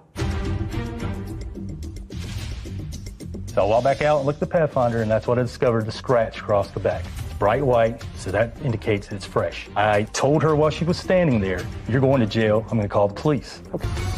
Zachary Martin claims his neighbor, Nancy Morrell, keyed his car and owes for the repairs.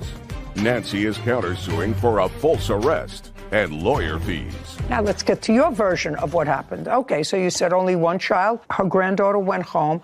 Just a second. She did not come to my house. Just a second. She did not come to my house. If you say again it's a lie, I'm going to dismiss your case. Do you understand that? Yes. I asked you what happened. She did not come to my house. Okay. Her daughter came to my house. Just a second. You mean her granddaughter's mother? Yes. I never talked to her. Before my daughter went over, I had gone over. She didn't. Oh, no, just a second. Yeah. Now I don't believe you, Miss Morrell. Now I don't believe you, madam. I watched your eyes. I just watched it. Now, uncross your arms. So, her daughter came over first. No, Yes. I Well, went she over. never- I don't want to hear you. She never came over. The daughter came over. She bypassed my front door and went to the side gate where the pool is. She told my son to go get me. To go get you? To go get me.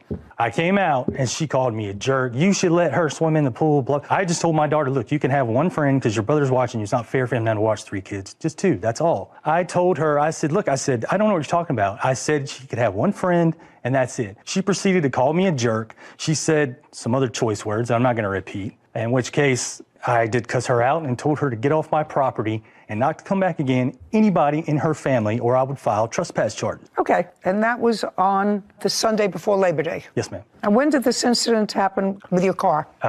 January 22nd. After that incident on Labor Day weekend, did you have any other contact with the defendant? Yes. When? I think it was right after Jillian's birthday on November the 21st. I think it was like a week, like December the 1st, I think. And this is really sick, but it got to the situation where she would watch my kid. And every time my kid would go to Aubrey's house or Patrick's house, she would take toys, she would unpack her stuff. And I told her, I said, look, you can't play with her.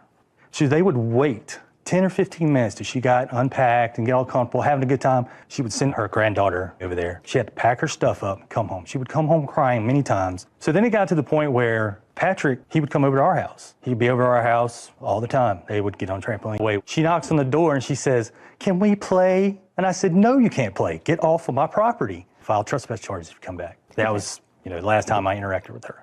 Until she keyed the video. Well, it's not my job to be judgmental in a social way, but I have to tell you, I would have handled it a little differently with her. She wasn't the one who behaved badly. I wouldn't visit her daughter's bad behavior on an 8-year-old.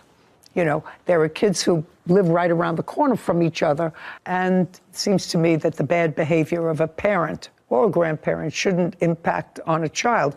The granddaughter is a nice little girl. Well, if you say so. Is she?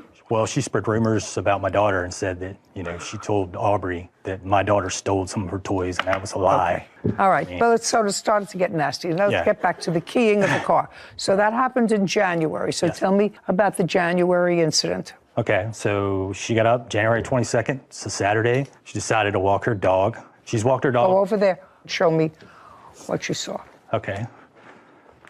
So she decided to walk her dog, and so she walks up the sidewalk. Well, you didn't see that. No, not right here. No, you didn't see that. When she gets about right here, which is Patrick's house, the mailbox is right here, you can see in the video. That's when the cameras detect motion. That's when I get the alert. So I see her walking the dog, and she's walked her dog past my house many times, but never gotten that close to my vehicle. So immediately I thought something. Where was your car? My car is parked right here. In the driveway? Yes, ma'am. So she walks the dogs, and she is right beside the view. You can see in the video, you can see her right hand go up.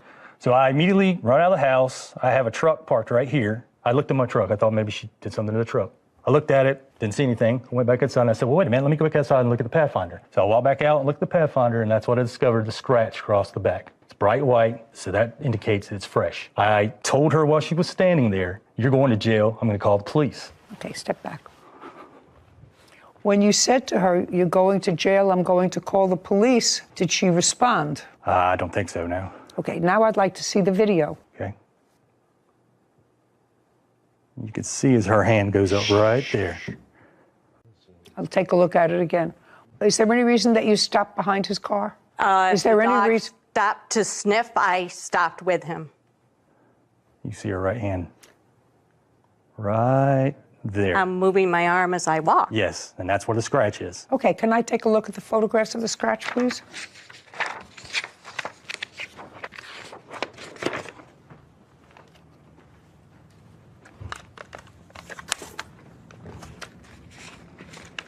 Okay, so based upon what you saw, you called the police. And based upon that, the police came, interviewed you, and viewed this tape. Actually, I had contacted the police after he had yelled at me. He's a little incorrect. Could I show you where? Sure. I did walk my dog around here. His cars impede the sidewalk, so I moved. And I had completed my whole route over to about here, and he did indeed come out and yell at me. I caught a few words of it, said I'm walking my dog, waved my arms, and continued on. That's not the first time he has yelled at me as I've been walking, and I went home and I filed an incident report, and I do have that. Just a second. The second time I've been walking and he's come out and yelled at me, it's very unnerving. That's a lie. We're very far. Sorry. It's going to cost you getting your car fixed. It's something you don't understand. I have it. Something you don't understand. I'm allowing both of you to tell me your sides of the story. You can't say that's a lie. Do you understand? Yes, I'm ma'am. not cutting you off. I let you tell me your story, sir. I let you tell me what happened, and I want to give the defendant the same opportunity. You can't interrupt her. Now you underfuffle with him, which you had, because he said you and your granddaughter, which I actually think was socially wrong with regard to your granddaughter. But with regard to you, he doesn't want you there, right? I wouldn't walk up a cul-de-sac to go past his house. If it were me, I see plenty of space where you can walk. You can cross the street from your house and walk in the street the other way. And then when you come back, you can walk the other way. You don't have to go inside that cul-de-sac to walk anywhere near his house. That's looking for trouble. Can I just say something? About what? The trend that another gentleman, he tried to accuse of trashing his car. Are you her husband? Yes, ma'am. Okay, I'm going to let you stand up now, and you're going to show me where he accused somebody else of keying his car in the back in January. Show me. Zachary Martin is accusing his neighbor, Nancy Morrell, of keying his car. Nancy is countersuing for a false arrest and lawyer fees. So you have a counterclaim, and your counterclaim is for false arrest. He didn't arrest you. The police arrested you. And the police arrested you based upon what they believed, after looking at that video, was probable cause that a crime was committed and probable cause to believe you participated in the commission of that crime, which is vandalism. He didn't make a citizen's arrest. The police made an arrest. And not only did they make an arrest, but they were serious enough to have you get a lawyer. Your counsel went in. I assume your new counsel asked for an adjournment. I assume your new counsel, you were there. I believe so. I was not there, ma'am. I waited out in the hall, and my lawyer represented me. Fine. So I assume that you knew that your lawyer was going to ask for an adjournment.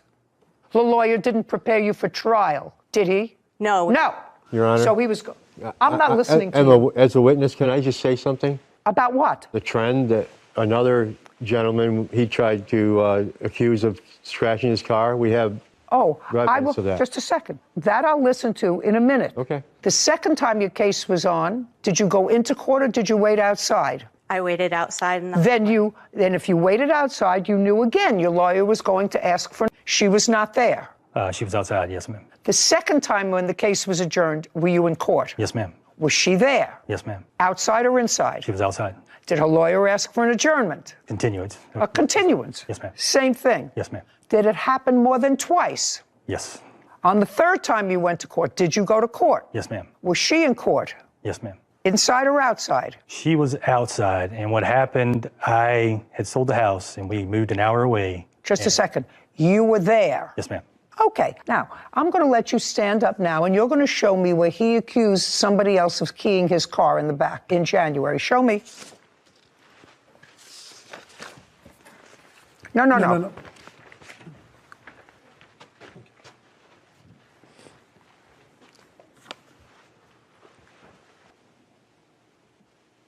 Well, this says that on January 18th, which was 4 days before this incident, you reported another vandalism to a Nissan Titan. Yes, ma'am. Is that the car that you saw her key or believe she keyed? No, ma'am, that's a different vehicle. That's what I thought. That's a different vehicle. That has nothing to do with this car. Well, the gentleman that he accused of, he didn't even have arrested or didn't want to press charges. Just a second.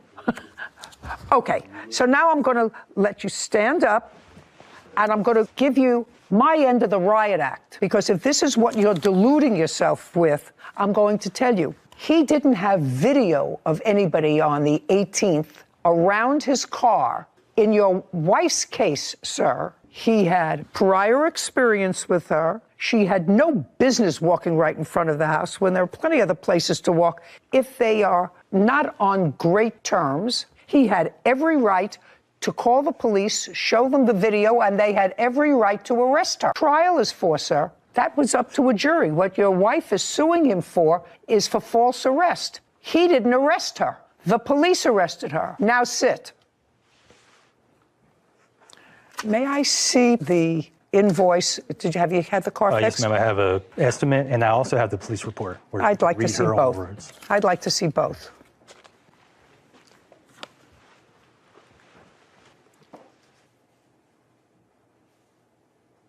So the police officer indicated that after you were told about